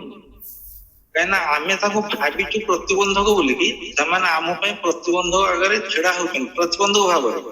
ଯଦି ଆମେ ଯେ ମୁହୂର୍ତ୍ତରେ ଭାବିବା ଏଟା ଆମର ପ୍ରତିବନ୍ଧକ ନୁହେଁ, ସେ ମୁହୂର୍ତ୍ତରେ ସେ କଟିଯିବ। ଆମର କୌଣସି ପ୍ରତିବନ୍ଧକ ନାହିଁ ପ୍ରକୃତରେ, କିନ୍ତୁ ଆମେ ଦୁର୍ବଳ ଭାବନା ହଉ ବା ଅନ୍ୟ କିଛି କାରଣ ହଉ, ଆମେ କିଛି ଭାବନାକୁ ବା କିଛି ପରିସ୍ଥିତିକୁ ପ୍ରତିବନ୍ଧକ ବୋଲି ଭାବୁଛୁ, କିନ୍ତୁ ପ୍ରତିବନ୍ଧକ ଆକ୍ଚୁଆଲି କିଛି ନାହିଁ। ଆମ ଭାବନା ସେ ଆସୁଛି, ତାର ରୂପରେ ତ କିଛି ନାହିଁ, ତାର ତ ଜୀବନ ନାହିଁ, ତାର ଆତ୍ମା ନାହିଁ, ସେ ଆମର କଣ କରିବ? କିନ୍ତୁ ଆମେ ଯେହେତୁ ଚେତନ ପ୍ରାଣୀ, ଆମେ ଯେତେବେଳେ ଭାବି ନଉଛେ ସେଇଟା ଆମର ହିଁ କ୍ଷତି କରୁଛି ବା କରିବ। ଯଦି ଆମେ ଭାବି ନବା ତାର କିଛି ରୂପରେଖ ନାହିଁ, ସେ ଆମର କିଛି କରିପାରିବ। এটা হচ্ছে ভাবনার রয়েছে, ସବୁ କିଛି ଭାବନାରେ ଅଛି। ଅତି ପ୍ରଭାବଶାଳୀ ଯେତେ କହିଲେ ବି ସରିବନି। ଆମେ ଏତେ କହିକି ବିଦାୟ ନେଉଛୁ। ଯେ ମତାମତ ପାଇଁ ଧନ୍ୟବାଦ। ମତାମତ ରଖିଥିଲେ ରବୀନ୍ଦ୍ର ବାରିକ, ମୁନି ରବୀନ୍ଦ୍ର ବାରିକ ଖନ୍ତାପଡ଼ାରୁ ବହୁମୂଲ୍ୟ ମତାମତ ରଖିଲେ। ସତ୍ସଙ୍ଗ ବି ପ୍ରଭାବଶାଳୀ ଅଛି ବୋଲି ଅନୁଭବ କରିଛନ୍ତି, ତେଣୁ ଧନ୍ୟବାଦ। ନେକ୍ସଟ କିଏ କହିବେ କୁହନ୍ତୁ। ସାର୍ ମା ଜୟଦୀପ, ଯୋଉମାନେ ସତ୍ସଙ୍ଗରେ ଅଛନ୍ତି ସମସ୍ତଙ୍କୁ ମୋର ଜୟଦୀପ। ସାର୍ ସତ୍ସଙ୍ଗ ତ ମାନେ ସତ୍ସଙ୍ଗ ବିଷୟରେ ଫାଷ୍ଟ ମୁଁ କହିବା ପାଇଁ ଚାହୁଁଛି, ସେ ଜିନିଷ କଣ ଏତେ ଭଲ ଲାଗୁଛି ଦିନକୁ ଦିନ। ଏବେ ତ କହିଥିଲି ନିଷ୍ଠା ଭଳି ଲାଗୁଛି, କିନ୍ତୁ ତାଠୁ ବି ଅଧିକ ମତେ ଭଲ ଲାଗୁଛି, ଯେ କି ମୁଁ ଭାଷାରେ ତାକୁ କିଛି କହିପାରିବିନି। ଏତେ ଭଲ ଇଫେକ୍ଟ ମୋ ସହିତ ପଡିବା ସହିତ, ମୁଁ ଯାହା ସହିତ ପ୍ରତ୍ୟେକ ଦିନ ମିଶୁଛି କି ଯିଏ ଆମ ଘରକୁ ଆସନ୍ତି, ମୁଁ ସେଇ କଥା ମାନେ କଥା ହଉଛି ସତ, କିନ୍ତୁ ଏଇଟା ହିଁ ଡିସ୍କସନ କରୁଛି। ମୁଁ କାଲି ରହିପାରିଲିନି, ଭଉଣୀ ସହିତ କଥା ହଉଥିଲି, କହିଲି ମତେ ଭଲ ଲାଗୁନି ଅଲଗା କିଛି କଥା ହେବା ପାଇଁ, କାହିଁକି ମୁଁ ଜାଣିପାରୁନି। ମୁଁ ଏଇ କଥା ଆତ୍ମା କଥା ବା ମୁଁ ଯୋଉଟା ଶିଖୁଛି ସେଇଟା ମୁଁ କହୁଛି। ଆଉ କେତେ ଦିନ ହବ ମୁଁ ଲକ୍ଷ୍ୟ କରୁଛି ଆମ ସତ୍ସଙ୍ଗରେ, ଅନଲାଇନ ସତ୍ସଙ୍ଗରେ ଏଇ 2ଟା ୱିକ୍ ହବ ବହୁତ ଆପଣ ଆତ୍ମା ବିଷୟରେ ଲାଷ୍ଟ କୁ କହୁଛନ୍ତି ବା ପ୍ରଥମରୁ ରହି ଆସୁଛି। ଆଉ ତାର ଯୋଉ ପ୍ରତ୍ୟେକ ଆଜି ବି କହିଗଲେ ନା, ଯେ ପ୍ରତ୍ୟେକ ଦିନ ଯେମିତି କି ଯେଉଁମାନେ ରହିପାରୁନାହାନ୍ତି, ଘରେ ରହିପାରୁନାହାନ୍ତି, ବାହାରେ ଜବ୍ ସିଡ୍ୟୁଲରେ କି ବିଜନେସରେ ରହୁଛନ୍ତି, ସେମାନେ 3 ଦିନ ଛୁଟି ରହିକି ଆତ୍ମବୋଧ ହୁଅନ୍ତୁ। କିନ୍ତୁ ଆମେ ମାନେ ତ ସବୁବେଳେ ଯୋଉମାନେ ଘରେ ରହୁଛନ୍ତି କି କଣ, ଆମେ ତ ସେଇଟା କରିପାରିବା। ଆଉ ସେଇଟା ମୋ ସହିତ ହଉଛି। ମୁଁ କିଛି ଦିନ ହବ ଯେବେଠୁ ଆପଣଙ୍କଠୁ ବେଶୀ ଜାଣିଲେଣି ଆ ବିଷୟରେ, ମୁଁ ସେମିତି ରହୁଛି। ଯେମିତି ଆପଣ କହୁଛନ୍ତି ଉଠିବା ଠାରୁ ଆରମ୍ଭ କରିକି ଲାଷ୍ଟ ଯାଏ ପ୍ରାୟତଃ 90% କି 80% ମୁଁ ସେମିତି ରହୁଛି। ଆଉ କିଛି ଅଲଗା କାମରେ ରହୁଛି, ଛୁଆ ଦେଖିବା କି ଯାହା, କିନ୍ତୁ ମତେ ଏଇଟା ଭଲ ଲାଗୁଛି। ଆଉ ଯେତିକି ଯାହା ପାରେ ମୁଁ ସେଇଟା କରେ, ଯେତିକି ଆପଣଙ୍କୁ କହିଥିଲି। ଆଉ ବହୁତ ଭଲ ଜିନିଷ ଯାହାକି କହୁଛନ୍ତି, ସତ୍ସଙ୍ଗର ପ୍ରଭାବ ଯଦି ବି ଗୋଟେ ଦିନ ଶୁଣି ଦଉଛି, ସକାଳେ ଉଠିକି ମୁଁ ବ୍ଲୁଟୁଥରେ ଲଗେଇ ଦେଇ କାମ ମୋର କରେ, ଏତେ ବଢିଆ ତାର ଯୋଉଟା ମୁଁ ଚାହୁଁଥିବି କିଛି କିଛି ଛୋଟ ଛୋଟ କଥା ସେଥିରେ ପ୍ରୟୋଗ କରି ଦେଇଥାଏ ତା ପୂର୍ବରୁ ଆଉ ଶୁଣୁଛି ଏଇଟା ମତେ ଦରକାର ତାର ହେଇଯାଇଥାଏ ସେ ଜିନିଷ କିଛି ନହେଲେ ବି ସେ ତା ଜ୍ଞାନକୁ ନେଇକି ମୁଁ ଆଗକୁ ଯାଇପାରୁଛି ଆଉ ଯେତିକି ଜ୍ଞାନ ନିଜେ ନିଜେ ଜାଣୁଛି ସେଇଟାକୁ ନିଜ ଭିତରେ ମୋ ସହିତ ବହୁତ ଆଗକୁ ମୁଁ ଯାଉଛି ତା ସହିତ ଅନ୍ୟମାନଙ୍କୁ ବି ମୁଁ କହୁଛି ଯେ ସୀମିତ ମୋ ଭିତରେ ରଖି ଦଉନି ଯୋଉଟାକୁ ମତେ ଭଲ ଲାଗୁଛି ମୁଁ ସେଇଟା ଆଲୋଚନା କରୁଛି ଆଉ ବହୁତ ଇଫେକ୍ଟିଭ ମାନେ ଇଫେକ୍ଟିଭ ତାକୁ ମୁଁ କହିପାରିବିନି କେତେ ଇଫେକ୍ଟିଭ କଣ ମୁଁ କହିପାରିବିନି ସେଟା କୁହାଯାଇ ପାରିବନି ଆଉ ଆପଣଙ୍କ ଆରଥର କ୍ୱେଶ୍ଚେନ କରିଥିଲି ଆତ୍ମା ବିଷୟରେ ଆଉ ଟିକେ କୁହନ୍ତୁ କହିଥିଲେ ମତେ ଆଉ ଗୀତଟା ଆପଣଙ୍କୁ ଯେବେ ଠିକ ଲାଗିବ ଆପଣ ବୋଲିବେ ଆଉ କହିଥିଲି ଆଉ ଏଇ ସତ୍ସଙ୍ଗ ହିଁ ଶୁଣି ପାରୁଛି ବା ଲାଷ୍ଟରେ ଆପଣ କହିଗଲେ ଯେ ବହୁତ ଜନ୍ମରେ କିଛି ଭଲ ସଂସ୍କାର ଥିଲେ ସତ୍ସଙ୍ଗରେ ରହିପାରିବ ସେ କଥା ବି ବହୁତ ଭଲ ଲାଗିଲା ବହୁତ କିଛି କହିଗଲେ କିଛି କିଛି ସ୍ମରଣ ହଉଛି କିଛି ଭୁଲି ଯାଉଛି ଆଉ କେହି କିଛି କହିବେ ସେଥିପାଇଁ ରହୁଛି କିନ୍ତୁ କହିବି ମତେ କାଲି ମୁଁ କହିବାକୁ ଚାହୁଁଥିଲି ବହୁତ ବଢିଆ ସେ କହୁଥିଲେ କିନ୍ତୁ ମୋର ହେଲାନି ଅନମ୍ୟୁଟ କଲି ହେଲାନି ମତେ ନିଜକୁ ବହୁତ ଖରାପ ଲାଗିଲା ଆଜି କହିଲି ନାଇଁ ନାଇଁ ଯେମିତି ହେଲେ ମୁଁ କହିବି ଏଇଟା ଆଉ ଠିକରେ ଅନମ୍ୟୁଟ ମ୍ୟୁଟ ଥିଲା ଅନମ୍ୟୁଟ ହେଇଗଲା ଆଉ ଆଉ ସାର୍ କିଏ କଣ କହିବେ କୁହନ୍ତୁ ରହୁଛି ଜୟ ଜୟ ଧନ୍ୟବାଦ ବହୁମୂଲ୍ୟ ନିଜର ଅଭିଜ୍ଞତା ଜ୍ଞାନକୁ ଏଠି ରଖିଲେ ନିଜର ଅଭିଜ୍ଞତା ଜ୍ଞାନ ହେଉଛି ସର୍ବଶ୍ରେଷ୍ଠ ଜ୍ଞାନ ଯୋଉଟା ଇମ୍ପ୍ଲିମେଣ୍ଟ କରୁଛ ଏଇ କଥା ଏଇ ଯୋଉ ସତ୍ସଙ୍ଗରୁ ଗ୍ରହଣ କରୁଛ ତାକୁ କାର୍ଯ୍ୟ ଲଗାଉଛ ଆଉ ପରୀକ୍ଷା ପୂର୍ବକ ଯେତେବେଳେ ଅନୁଭବ କରୁଛ ସେଇଟା ତୁମକୁ ଶାନ୍ତି ଲାଗିବ ହିଁ ଲାଗିବ ନିଶ୍ଚିତ ଭାବରେ ଏଥିରେ ଦ୍ୱିମତ କିଛି ନାହିଁ ହଁ କାଲି କହିଲେ କେଇ ଜଣ କହୁଥିଲେ ଆଉ କେଇ ଜଣ କହିପାରିଲେନି ଠିକ ଅଛି ଆଜିର ଏକ୍ସପ୍ରେସନ ଠିକ ରହିଲା ଆଉ କିଏ କହିବେ କି କୁହନ୍ତୁ କିଏ କହୁଥିଲେ ବୋଧେ बाबा जय जी ହଁ ଜୟ ଜୟ ଭଦ୍ରକ गुरुमा जय जी ଜୟ बाबा जा हो बहुत भल लगिला बहुत दिन हेलानी बहीटा भी पढ़ा ही नतला आगुर आमे बही पढ़ा भी शुणुथुलु बुझेई दउतले शुणुथुलु सब कहिना निजे निजे बही पढ़ी की किछि भी ता भीतर को जाई पारनु किंतु आपण पढ़ी दे की बुझेई देला बेले को एते बढ़िया लागुची जे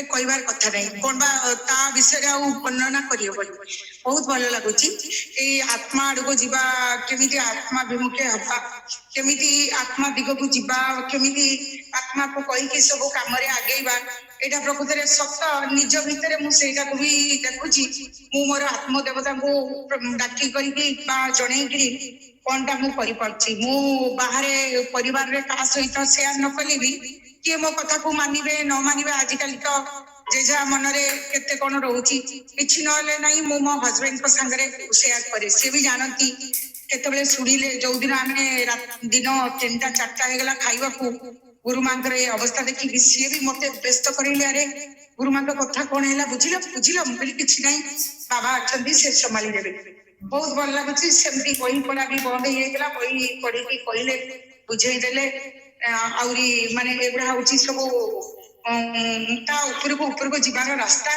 बहुत भल लागिला बाबा जय जय धन्यवाद बहिर आकांक्षा जो उपस्थापन कले पढ़िया बहुत खुशी लगिला जी रहिले एटा मन भीतर थिला बाबा बही पढुनांती काई जाओ आज से जिंसटा हे गला 18 मसियारू एमन रहिले 18 रु आज केते वर्ष 24 मसिया 6 वर्ष पाखापाखि सत्संग रहिले मूलर बही पढ़ा होता निश्चित भाव गोटे पारा पढ़ा होता एवं तापर सत्संग करा जाउतला सेटा टिके बंद हे काई कि बंद हे कहि परिबिनी बंद हो जाए माने तार गोटा उत्साह थिले हबो आज पढ़िली सेते फोर्सफुली हेलानी हेडा अभ्यास हे गेले पुणी हबो भल टर्म रे बुझौथिली मु सेते बेले आउ ठीक लागुतला अन्य माने को प्रभाव पडुतला कहउथिले सब ठीक माने बुझिबा एक्चुअली आत्मज्ञान भाषाटा के बुझे जने साधन जने करूथिले बुझिबो आउ जने साधु संत जोटा कहिबे सेटा भी गोटे बहुत उच्च कोटिर भावरे कहउथिबे बुझौथिबे सेटा एने प्रभाव हो तबे कोन तो आउ की कहिबे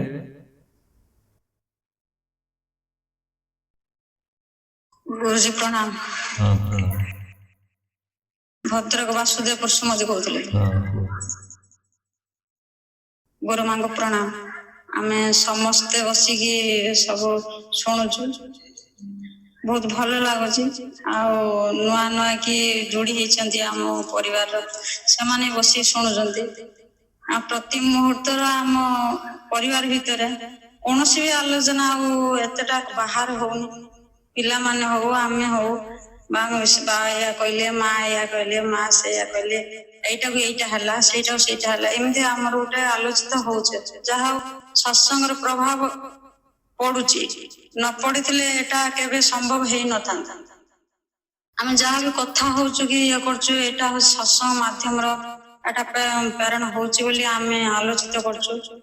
ଯିଏ ବି ନୂଆ କି ଓଟିଭିରେ ଆସୁଛନ୍ତି, ଶୁଣୁଛନ୍ତି, ଯୋଡି ହବା ପାଇଁ ଚାହୁଁଛନ୍ତି, କିଛିଟା ପଛେ ଯାଉଛନ୍ତି, କିଛିଟା ଆଗେଇ ଯାଉଛନ୍ତି, ସିଏ ହେଲା ପୂର୍ବ ଜନ୍ମର ସ୍ମୃତି। ଏଟା ମାଙ୍କର ବି ଏଟା ଠିକ କଥା। ନଥିଲେ କେବେ କେହି ଯୋଡି ହେଇପାରିବେ ନାହିଁ। କେହି ଜଣେ ମୁନି ହବା ବହୁତ ସମ୍ଭବ ହବନି। ପୂର୍ବର ଯଦି କିଛି ସଂସ୍କାର ନଥିବ ସେ ହୋଇପାରିବନି, ଏଟା ବି ସତ କଥା। କିନ୍ତୁ ଏ ସତ୍ସଙ୍ଗ ମାଧ୍ୟମରେ ବହୁତ ପରିବାର ବହୁତ ଆଗକୁ ଯାଉଛନ୍ତି ନିଶ୍ଚିତ ଭାବେ। ଆଉ କିଛିଟା ଭାଇ ମାନେ ମୋର ସବୁ ଭଉଣୀ ମାନେ ଆଗରେ ଅଛନ୍ତି, ସେମାନେ କିଛିଟା ଉପଲବ୍ଧ କଲେଣି। ଆଉ ମୁଁ ତ କିଛି ନୂଆ କି ଯୋଡି ହେଇଛି, ବର୍ଷକର ବି ଛୁଆ ନୁହେଁ, ମୁଁ କଣ ଜାଣିବି। ତଥାପି ବହୁତ ଖୁସି ଲାଗୁଛି, ବହୁତ ଆନନ୍ଦ ଲାଗୁଛି। ଆଉ ଆମେ ଆଗକୁ କିଛିଟା କିଛି ଉପଲବ୍ଧ କରିକି ଆଗକୁ ପାଦ ରଖି ଯାଉଛୁ। ମୋ ମୁନି ମତେ ଭଉଣୀ ମାନଙ୍କୁ ମୋର ଜୟଜୀ, ମୁନି ଭାଇ ମାନଙ୍କୁ ମୋର ଜୟଜୀ, ଗୁରୁଜୀ ଗୁରୁମାଙ୍କୁ ମୋର ଜୟଜୀ। ରହିଲି। ଧନ୍ୟବାଦ ମତାମତ ରଖିଲେ।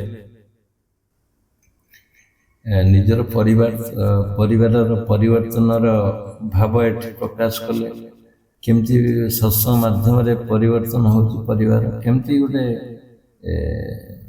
ସମସ୍ୟା ମଧ୍ୟ ସମାଧାନ ହେଇପାରୁଛି, ଏବଂ ପ୍ରତି କ୍ଷେତ୍ରରେ ଏଇଟା ପ୍ରଭାବ ପଡ଼ିବ ନିଶ୍ଚିନ୍ତ ଭାବରେ। ସତ୍ସଙ୍ଗ ସେ ଘରେ ବାଜିଲା, ସେ ଘରେ ସ୍ୱର ସୃଷ୍ଟି ହେଲା, ସେ ଘରେ ପ୍ରଣବର ନାଦ ସୃଷ୍ଟି ହେଲା, ସବୁ କିଛି ହେଲା। ତେଣୁ ପ୍ରଭାବ ପଡ଼ିବନି କେମିତି? ପଡ଼ିବ, ଅବଶ୍ୟ ପଡ଼ିବ। ଆଉ କିଏ କହିବେ କୁହନ୍ତୁ? ଗୁରୁଜୀ ପ୍ରଣାମ, ଗୁରୁମା ପ୍ରଣାମ। ଆପଣଙ୍କ ଆଶୀର୍ବାଦରୁ ଭଲରେ ଆସିଲି, ଆପଣଙ୍କ ଆଶୀର୍ବାଦରୁ ସୁସ୍ଥ ବି ହେଲି। ଆଉ କେବଳ ଆପଣଙ୍କୁ ଦର୍ଶନ କରିପାରିନି, ଦର୍ଶନ କରିବାକୁ ଯିବାକୁ ବହୁତ ଆକାଂକ୍ଷା ରହିଛି। ଆଜି ସୌଭାଗ୍ୟ ଦୃଷ୍ଟିରୁ ଆପଣଙ୍କର ସତ୍ସଙ୍ଗ ବି ଶୁଣିଲି, ଉଚ୍ଚ କୋଟିର ସତ୍ସଙ୍ଗ। ଆତ୍ମଦେବତା ସବୁ କରୁଛୁ। ଆମେ କଣ କିଛି ନୁହେଁ, ଆମେ କିଏ କିଛି ନୁହଁ। ଆତ୍ମା ହିଁ ଖାଉଛି, ଆତ୍ମା ନିର୍ଦ୍ଦେଶରେ ହାତ ଯାଉଛି, ଆତ୍ମା ନିର୍ଦ୍ଦେଶରେ ହିଁ ମଣିଷ ଚାଲୁଛି, ଆତ୍ମା ନିର୍ଦ୍ଦେଶରେ ହିଁ କଥା କହୁଛି, ଆତ୍ମା ନିର୍ଦ୍ଦେଶରେ ହିଁ ସବୁ କାର୍ଯ୍ୟ ସଫଳ କରେ। ଏଇ ଆତ୍ମା ଶରୀର ଭିତରେ ରହିଛି, ନିଜେ ଶରୀର ମଧ୍ୟରେ ବିରାଜନ କରି ଲୀଳା ଖେଳା କରିକି ବିଶ୍ୱବାସନକୁ ଆତ୍ମା ହିଁ ଉପଭୋଗ କରୁ। ସେଇଭଳି ଶରୀର ବାହାରେ ଆତ୍ମା ହିଁ ସର୍ବତ୍ର ବିରାଜିତ, ସର୍ବପୂରିତ। ପ୍ରତ୍ୟେକ ଘଟରେ ଆତ୍ମା ହିଁ ହୋଇ ରହି ଲୀଳା ଖେଳା କରି ବିଶ୍ୱବାସନ ଭୋଗ କରୁ। ତାହେଲେ ଲୀଳା କାହାର? ଏ ଲୀଳା ହଉଛି ଆତ୍ମାଙ୍କର। ଯୋଉଠି ଦେଖିବ ଆତ୍ମା, ଯୋଉଠି ଦେଖିବ ବାସୁଦେବମୟ, ଯୋଉଠି ଦେଖିବ ଗୁରୁମୟ। ଗୁରୁ ହଉଛନ୍ତି ସେ ଆତ୍ମା। ଗୁରୁ ବ୍ରହ୍ମା, ଗୁରୁ ବିଷ୍ଣୁ, ଗୁରୁଦେବ ମହେଶ୍ୱର। ଗୁରୁ ସାକ୍ଷାତ ପରମ ବ୍ରହ୍ମ, ତସ୍ମୈ ଶ୍ରୀ ଗୁରବେ ନମଃ। ଅନ୍ୟ ଯିଏ ଯାହା କଲେ ଏଥିରୁ ମୁକ୍ତି ପାଇବ, କିନ୍ତୁ ଗୁରୁଙ୍କ ଠାରୁ ଦୋଷ ଅପରାଧ କଲେ ମୁକ୍ତି ପାଇପାରିବ ନାହିଁ। ତେଣୁ ସବୁ ହଉଛି ଗୁରୁଙ୍କର କୃପା। ଆପଣଙ୍କର ଆଶୀର୍ବାଦ ଏ ମୁନି ସମାଜ ପ୍ରତି ଥାଉ। ଏ ମୁନି ସମାଜ ମାନଙ୍କର ଉତ୍ତର ଉନ୍ନତି ହଉ, ଓ ଆପଣ ମଧ୍ୟ ଦୀର୍ଘଜୀବୀ ହୋଇ ସମସ୍ତଙ୍କୁ ସତ ଉପଦେଶ ଦେଉଥାନ୍ତୁ, ଏ ଜଗତର ମଙ୍ଗଳ କରିଥାନ୍ତୁ। ଆପଣଙ୍କର ଶିଷ୍ୟ ମାନଙ୍କୁ ଆଶୀର୍ବାଦ କରି ସତ୍ ବାଟରେ ପରିଚାଳିତ କରିଥାନ୍ତୁ। ଏତିକି ମୋର ଆପଣଙ୍କ ପାଖରେ ପଦାର ବିନ୍ଦୁରେ ପ୍ରାର୍ଥନା, ନିବେଦନ। ଏ ସବୁ ହଉଛି ଆପଣଙ୍କର ଅନୁଗ୍ରହ, ଆପଣଙ୍କର କୃପା। ଆପଣଙ୍କ ସଂସ୍ପର୍ଶରେ ଯିଏ ଆସୁଛି ତାର ସେ ଆତ୍ମ ଦର୍ଶନ ପ୍ରତି ବହୁତ ଆଗ୍ରହାନ୍ୱିତ ହେଉଛି। ତେଣୁ ଆତ୍ମାଙ୍କର କୃପା ନହେଲେ, ଗୁରୁଙ୍କର କୃପା ନହେଲେ ଆତ୍ମ ଦର୍ଶନ ହେଇପାରୁନା। କିନ୍ତୁ ଗୁରୁଙ୍କ ପାଦ ତଳେ ସବୁବେଳେ ମନ ରହିଥାଉ, ଭକ୍ତି ରହିଥାଉ, ଚିତ୍ତ ରହିଥାଉ। ଏତିକି ମୋର ପ୍ରାର୍ଥନା, ଆଉ ଆପଣଙ୍କ ପାଖରେ ନିବେଦନ, ଆଉ ଆପଣଙ୍କ ଆଶୀର୍ବାଦ କୃପା ଭିକ୍ଷା ସେଇ ଜଗତ ପ୍ରତି ସବୁବେଳେ ରହିଥାଉ। ଏତିକି କହି ମୋ ବକ୍ତବ୍ୟ ଶେଷ କରୁଛି। ସବୁ ମୁନି ଭାଇମାନଙ୍କୁ ମୋର ଯଥାମାନ୍ୟ ଏବଂ ଜୟଜୀ। ଆପଣଙ୍କୁ ଗୁରୁମାଙ୍କୁ ବହୁତ ଅନନ୍ତ କୋଟି ପ୍ରଣାମ, ଧନ୍ୟବାଦ ପ୍ରଣାମ। ଆଉ ଦୋଷ ଥିଲେ ଅପରାଧ ଥିଲେ କ୍ଷମା କରିବେ। ଉଦାହରଣ ଚିତ୍ର ଏତିକି ମୋର ନିବେଦନ ଗୁରୁଦେବ। ଜୟଜୀବ, ପ୍ରଣାମ। ଧନ୍ୟବାଦ। ନିଜର ବ୍ୟାକୁଳତାର ମତାମତ ରଖିଲେ ଏଠି ବହୁତ ଦିନ ପରେ ଠିକ ଲାଗିଲା। ସେଥିପାଇଁ ବହୁତ ଆମେ ଉତ୍ସାହୀ ଅଛୁ। ଆସନ୍ତୁ ଏଠି ସତ୍ସଙ୍ଗରେ ଭାଗ ନିଅନ୍ତୁ, ନିଶ୍ଚିନ୍ତ ପ୍ରଭାବ ପଡ଼ିବ। ସତ୍ସଙ୍ଗରେ ଭାଗ ନ ନେଲେ ପ୍ରଭାବ ପଡ଼ିବନି କେବେ। ସେଇଟା କଣ୍ଟିନ୍ୟୁ କରନ୍ତୁ। ହଉ, ଏବେ ଆମ ସହିତ ଅଛନ୍ତି ଗୋକୁଳାନନ୍ଦ ମୁନି। ସେ କହିବାକୁ ଆସିଥିଲେ ତ ଇଏ ଆସିଲେ, ତେବେ କୁହନ୍ତୁ ଗୋକୁଳାନନ୍ଦ ମୁନି। ଆଜ୍ଞା ଆଜ୍ଞା, ଜୟଜୀବି ଆଜ୍ଞା। ଜୟଜୀବ। ପ୍ରଥମ ତ ମୋର ଗୁରୁଙ୍କୁ ପ୍ରଣାମ କରୁଛି। ଗୁରୁ ମାଙ୍କୁ ଶତକୋଟି ଅନନ୍ତ କୋଟି ଧନ୍ୟବାଦ କରୁଛି। ତାପରେ ନିଜକୁ ଧନ୍ୟ ମନେ କରୁଛି, ଯୋଉଟା କି ଏ ସତ୍ସଙ୍ଗ ବହୁ ମୂଲ୍ୟବାନ। ଆଉ ପୂର୍ବ ଜନ୍ମରେ କିଛି ସୁକୃତ ନଥିବ ଯେ ସତ୍ସଙ୍ଗରେ ସ୍ଥାନ ପାଇବ ଓ ଆପଣଙ୍କ ମୁଖନିଷ୍ଠ ବାଣୀ ଆମେ ଅନୁଭବ କରିବୁ। ଏଟା ପୂର୍ବରୁ ସଂସ୍କାର ନଚେତା ମିଳିବ ନାହିଁ। ଏଟା ହେଲା ପ୍ରଥମ କଥା। ଦ୍ୱିତୀୟ କଥା, ଆପଣ ଯେତେ ସତ୍ସଙ୍ଗ କଲେଣି ବା ଯେତେ ଗୁଡିଏ କଥା ଗୁଡିଏ କହୁଛନ୍ତି, କାଲିର ପ୍ରବଚନ ଧରିକି ଆରମ୍ଭ କରି ଯେତେ ଗୁଡିଏ ପ୍ରବଚନ ଦଉଛନ୍ତି ବା ଯୋଉ ଟପିକ ଆଣୁଛନ୍ତି, ସବୁ ଗୁଡିକ ତ ଆତ୍ମକଞ୍ଜକ, ସବୁ ସେଇ ଆତ୍ମା ବିଷୟ ଲିଙ୍କ ରହିଛି। ତେଣୁ ଆଜିର ଉପସ୍ଥାପନା ହେଇଛି ପ୍ରଥମେ ସଜୀବ ନିର୍ଜୀବ, ଦ୍ୱିତୀୟ ପ୍ରମାଣ ହେଲା ଯେ ମୁଁ ମୋର, ଆଉ ମୁଁ ମୋର ଭିତରେ ଯୋଉ ଭାବନାଟା ସୃଷ୍ଟି ହଉଛି, ମୁଁ ଯୋଉଟା କହୁଛି ବା ମୁଁ ଭିତରେ ଯୋଉ ଦ୍ୱନ୍ଦ୍ୱ ସୃଷ୍ଟି ହଉଛି, ମୁଁ କହୁଛି ଆଲାରାମ ଦଉଛି ଉଠି ବୋଲି, ପୁଣି ମୁଁ ଷ୍ଟ୍ରଙ୍ଗ ଡିଟରମିନେସନ ହେଇପାରୁନି, ଯୋଉଟା କି ମୁଁ ପୁଣି ସେଇ ଭିତରେ ଟିକେ ବିକଳ୍ପ ଧାରଣା ଆସୁଛି, ଯୋଉଟା କି ମୁଁ ସେ ଆଲାରାମ ଶୁଣିକି ତାକୁ ବନ୍ଦ କରିଦଉଛି, ଉଠି ପାରୁନି। ତେଣୁ ମୁଁ ଷ୍ଟ୍ରଙ୍ଗ ଡିଟରମିନେସନ ନେଇପାରୁନାହିଁ। ମୁଁ ସେଇଟା ହଉଛି ମୁଁ ନିଜେ କରୁଛି, ମୁଁ ନିଜେ ଆଲାରାମ ଦେଇଛି, କିନ୍ତୁ ମୁଁ ତାକୁ ବି ବନ୍ଦ କରୁଛି ନିଜେ। କିନ୍ତୁ ମୁଁ ସେଇ ଆତ୍ମାସ୍ଥ ହବା, ସେଇ ଯିଏ ମୁଁ, ସେଇ ହିଁ ସେ ସବୁ ଲେଖୁଛି ଏବଂ ସେ ବିଭୂତି। ଆପଣ କ୍ଲିୟର କରିକି ବୁଝେଇଦେଲେ କଥା। ଆଉ ଗୋଟେ କଥା, ମୁଁ ମୋର ଭିତରେ ବି ଆଲୋଚନା କଲେ। ସେ ଯୋଉ ମୁଁ ମୋର ସମ୍ପୂର୍ଣ୍ଣ ଅଲଗା। ମୋର ବିବେକ ଅଛି, ମୋର ଜ୍ଞାନ ଅଛି, ମୋର ବୁଦ୍ଧି ଅଛି, ମୋର ଖାଇବା ପିଇବା ଅଛି, ସବୁଟା ମୋର ଶରୀର ଅଛି। ତାକୁ ପାର୍ଥକ୍ୟ ଦର୍ଶାଇ ଦେଲେ ମୁଁ ଆଉ ମୋର ଭିତରେ ଯୋଉ ପାର୍ଥକ୍ୟ, ତାହା ବି ମଧ୍ୟ ଆଉ ଆଜି ଦର୍ଶାଇ ଦେଲେ।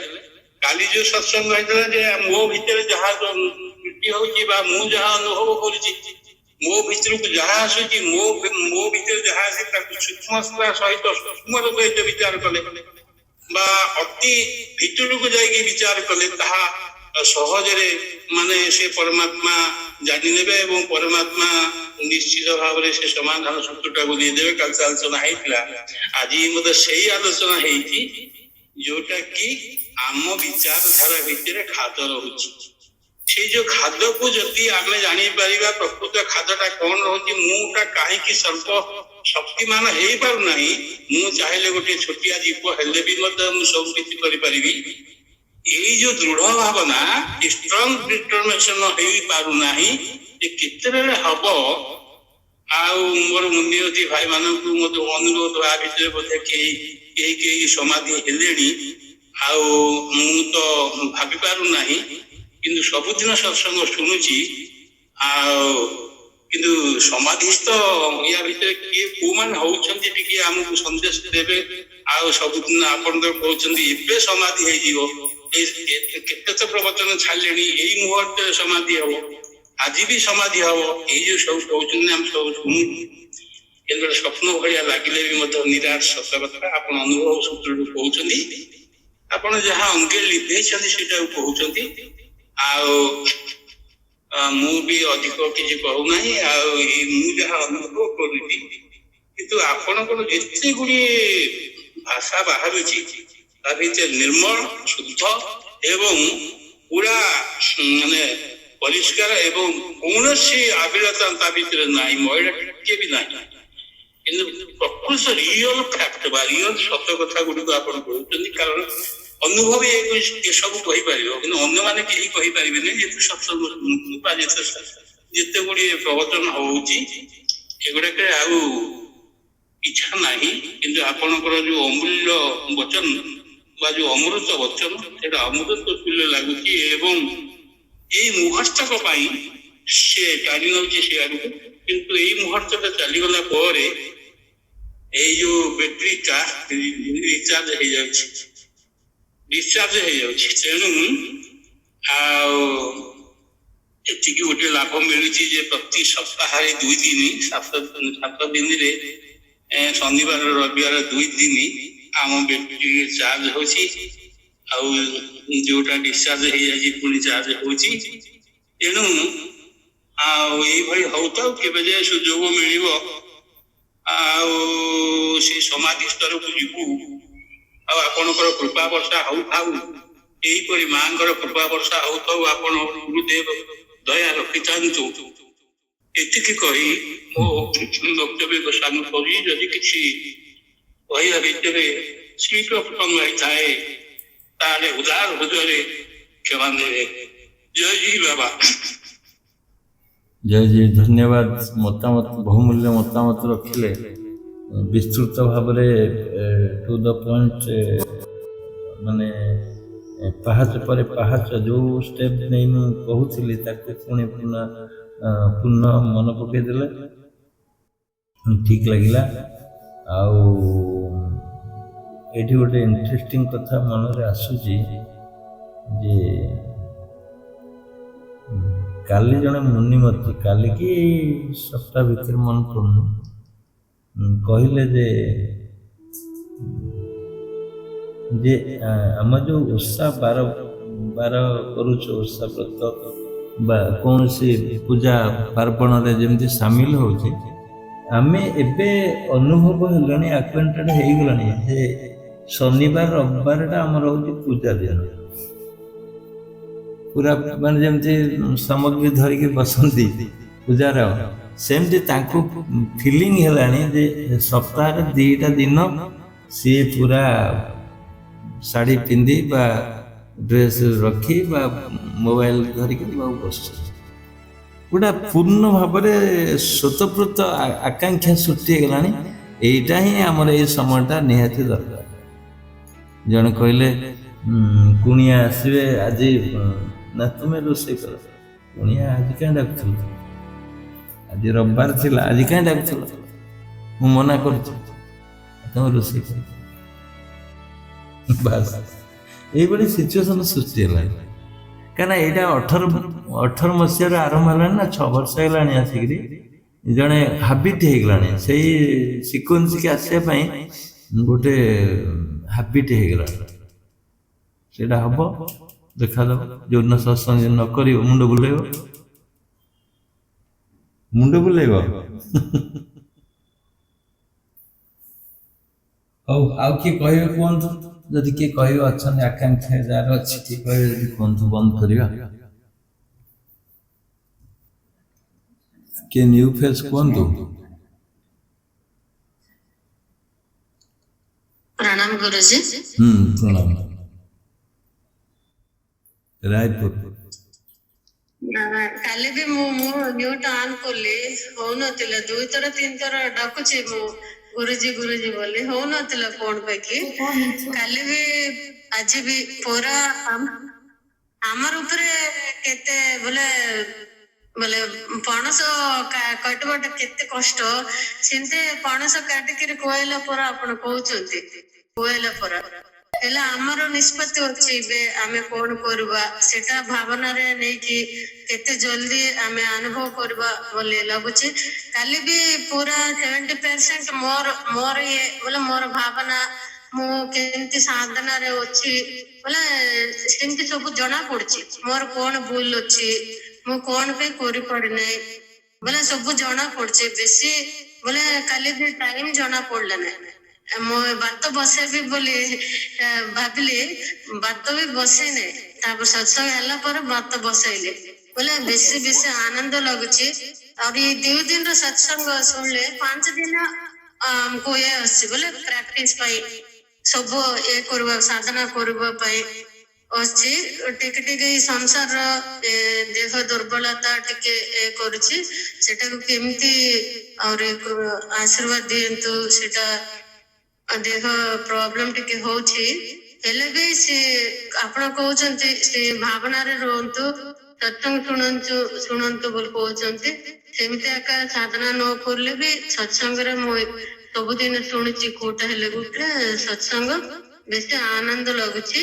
ନିଜକୁ ନିଜ କେତେ ବୋଲେ ଶୁଣିଲା ବେଳେ ବି କେତେ ଶାନ୍ତି ଲାଗୁଛି, ବୋଲେ ଶାନ୍ତି ତାପରେ କେତେ ସମୟ ରହୁଛି, ତାପରେ ଆଉ ରହୁନି। ସେଇଟା ଆଶୀର୍ବାଦ ଦିଅନ୍ତୁ ଗୁରୁମା ଆପଣ। ଆହୁରି ମୋ ସାଧନାରେ ଆଗ ହେବାର ଅଛି, ମୋର ସୁସ୍ଥ ଆହୁରି ଭଲ ହେବାର ଅଛି। ଆଗ ତ ଏବେ ଭଲ ଅଛି, ଅପରେସନ ବି ହେଇନି। ଅପରେସନ ହେବାକୁ ଜଣେଇଥିଲେ ନା, ଅପରେସନ ଦରକାର ନାହିଁ ବୋଲି କହିଲେ। ସେଇ ପ୍ରୋବ୍ଲେମ ରୁ ମୁଁ ସାଧନ କରିପାରୁନାହିଁ, ହେଲେ ଆପଣ କହୁଛନ୍ତି ସେ ଭାବନାରେ ରହିଲେ ସବୁ ହେବ ବୋଲି କହୁଛନ୍ତି, ସେମିତି ରହୁଛି ମୁଁ।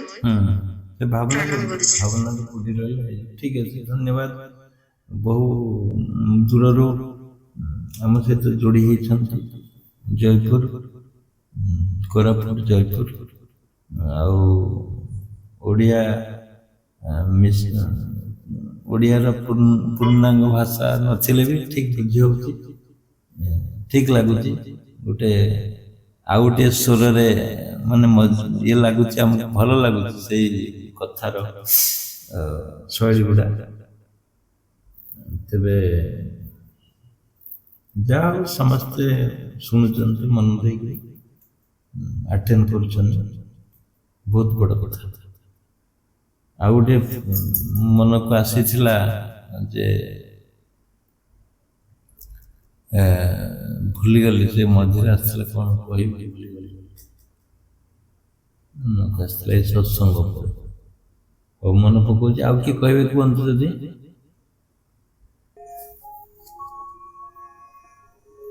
ଆଉ କିଏ କହିବେ? ମନେ ପଡ଼ିଲା ଏବେ ଯେ ଜଣେ ମତେ ରିମାଇଣ୍ଡ କଲେ ଯେ ନା କହୁନି ଅବଶ୍ୟ, ସେ କହିଥିଲେ ଯେ ବେଟର ଲାଗୁଛି ଯୋଉ ଆପଣ ଘର ସିଫ୍ଟ କଲେ, ସେ ଘର ଠାରୁ ଏଇ ଯୋଉ ଘର ଆମେ ଏବେଠୁ ଆସିଲୁଣି 1.5 ମାସ ହେଲାଣି, ସେଠାରୁ ଏଠି ଯୋଉ ପ୍ରବଚନ ଗୁଡ଼ିକ ହଉଛି ବହୁତ ଉଚ୍ଚ କୋଟିରେ ଲାଗୁଛି ବୋଲି ସେ ଫିଲ୍ କଲେ।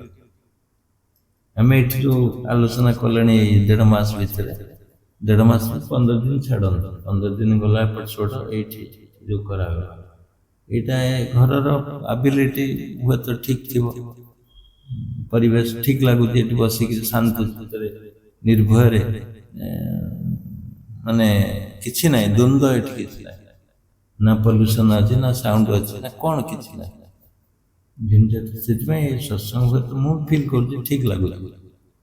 ତାଙ୍କ ମତାମତ ପାଇଁ ତାରିଫ କରିବା ଦରକାର। ଇଏ ମତେ ରିମାଇଣ୍ଡ କଲେ, ମୁଁ ଭାବିଛି କିନ୍ତୁ ମତେ ରିମାଇଣ୍ଡ କଲେ ଯେ ଏଇଟା ପ୍ଲସ୍ ହେଇଗଲା। ଆଜିର ରିପ୍ରେଜେଣ୍ଟେସନଟା ଠିକ ଲାଗୁଛି ସମସ୍ତଙ୍କର। ତେବେ କୁହନ୍ତୁ, ଆଉ କିଏ କହିବେ ଯଦି, ନା ନାହିଁ? ହଉ, ଏଇଠି ଆମେ ସମାପ୍ତ କରିବା, ସତ୍ସଙ୍ଗକୁ ସାଙ୍ଗ କରିବା। ଏତିକି କହିବି ଯେ ଏଇ ଯୋଉ ସତ୍ସଙ୍ଗ ଗୁଡ଼ିକ ହଉଛି, ଭାବନି ଯେ କେବେ ମନରେ ଭାବନି ଏଇ ଗୋଟେ କହିଦଉଛି ନା ଆମେ ଶୁଣି ଦଉଛୁ, ଏଇଟା ନୁହେଁ। ଏଇଟା ବହୁ ମୂଲ୍ୟବାନ ଜିନିଷ କୁହାହଉଛି।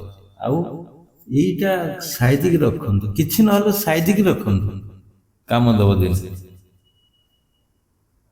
ଏଇଟା ଶେଷ ନିର୍ଯାସ କଥା, ମନ ଦେଇ ଶୁଣନ୍ତୁ, ଯାହା ଯେତିକି ସମ୍ଭବ କରନ୍ତୁ, ଯେତିକି ସମ୍ଭବ। ଏଠି ବସିଲେ ବି ଲାଭ ମିଳିବ, କରିବା ତ ଦୂର କଥା, ଏଠି ବସିଲେ ବି ଲାଭ ମିଳିବ। କିଛି ଅଘଟଣ ତମର ହବନି, କି କିଛି ଦୁର୍ଘଟଣା ହବନି, କିଛି ବିପଦ ଆସିବନି ଏ ସପ୍ତାହ ପର୍ଯ୍ୟନ୍ତ। ଯଦି ଆର ସପ୍ତାହ ଯାକେ ଥିବ, ଗୋଟେ ରେଗୁଲାର ଡାଏରୀ ମେଣ୍ଟେନ କରନ୍ତୁ। ଡାଏରୀ ରଖିକିରି କୋଉ ଦିନ କ'ଣ ଆଲୋଚନା ହଉଛି ସେଇ ଡେଟ୍ ପକେଇ ସେଇ ଡେଟ୍ର ବିଷୟବସ୍ତୁ ଲେଖିକି ଲେଖନ୍ତୁ, କ'ଣ କ'ଣ ପଏଣ୍ଟ ଅଛି, ଏଇଟା ଲେଖନ୍ତୁ। ঠিক ଅଛି ଆଜିର 2ଟା ଠିକ 2ଟା ବାଜିବ ଆମେ ଏଇଠି ସମାପ୍ତ କରିବା ଏଇଠି ସମାପ୍ତ କରିବା ସମସ୍ତଙ୍କୁ ଜୟ ଜୀ शुभेच्छा शुभेच्छा जय जाऊ ना कि काटू ना समुद्र रही जाए किए जन पड़े 10 जन खंडे गले आउ सब खा जोटा सुंदर लगुच जो खाद्य गुड़ा आनी खाना से बहुत इफेक्टिव हो जो खाद्य रुचिकर तुम रुचिकर नहीं जोटा खाद्य रुचिकर तुमको भल लगुच देख से तुम बहुत ग्रहण से खाद्य खातु रुटी भल लगे रुटी खाओ एपरिक बासी रुटी जब भल लगे बासी रुटी खाओ माछ भल लगे माछ खाओ किसी असुविधा नहीं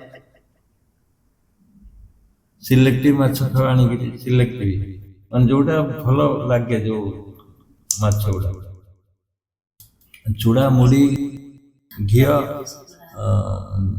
जो गुड़ गुड़ जातीय खाद्य गुड़ा से भल जोड़ा खाओ खट्टा भी खाओ जोटा भल लगे खाओ आ जोटा भल न लगुच त्याग कर सेटा तुम विष तुल्य हो जाए जोटा भल लगुच सेटा खाओ बेले बेले चेंज कर खाद्य चेंज सबुदिन गोटे खाद्य न खाई चेंज परिवर्तन है आहरी भल लगे आम तो मोर प्रिय खाद्य राति रुटी रुटी आ संतुला न तड़का तड़का सीजा सीजा तरकारी हाँ तीनटा तरकारी जोटा है भी भल लगे सबुठ बेस्ट होची तुम अमृतभंडा छुकी की खाओ अमृतभंडा छुंक जानी सिझेकरी करियो बढ़िया लगे से तरकारी भी टेस्ट अच्छे तरकारी गुड़ा जो एटा सीजा तरकारी विशेष कर सब खाओ भल लगे सीजा तरकारी छुंक कर बढ़िया लगे ना तेल अच्छे ना कौन अच्छे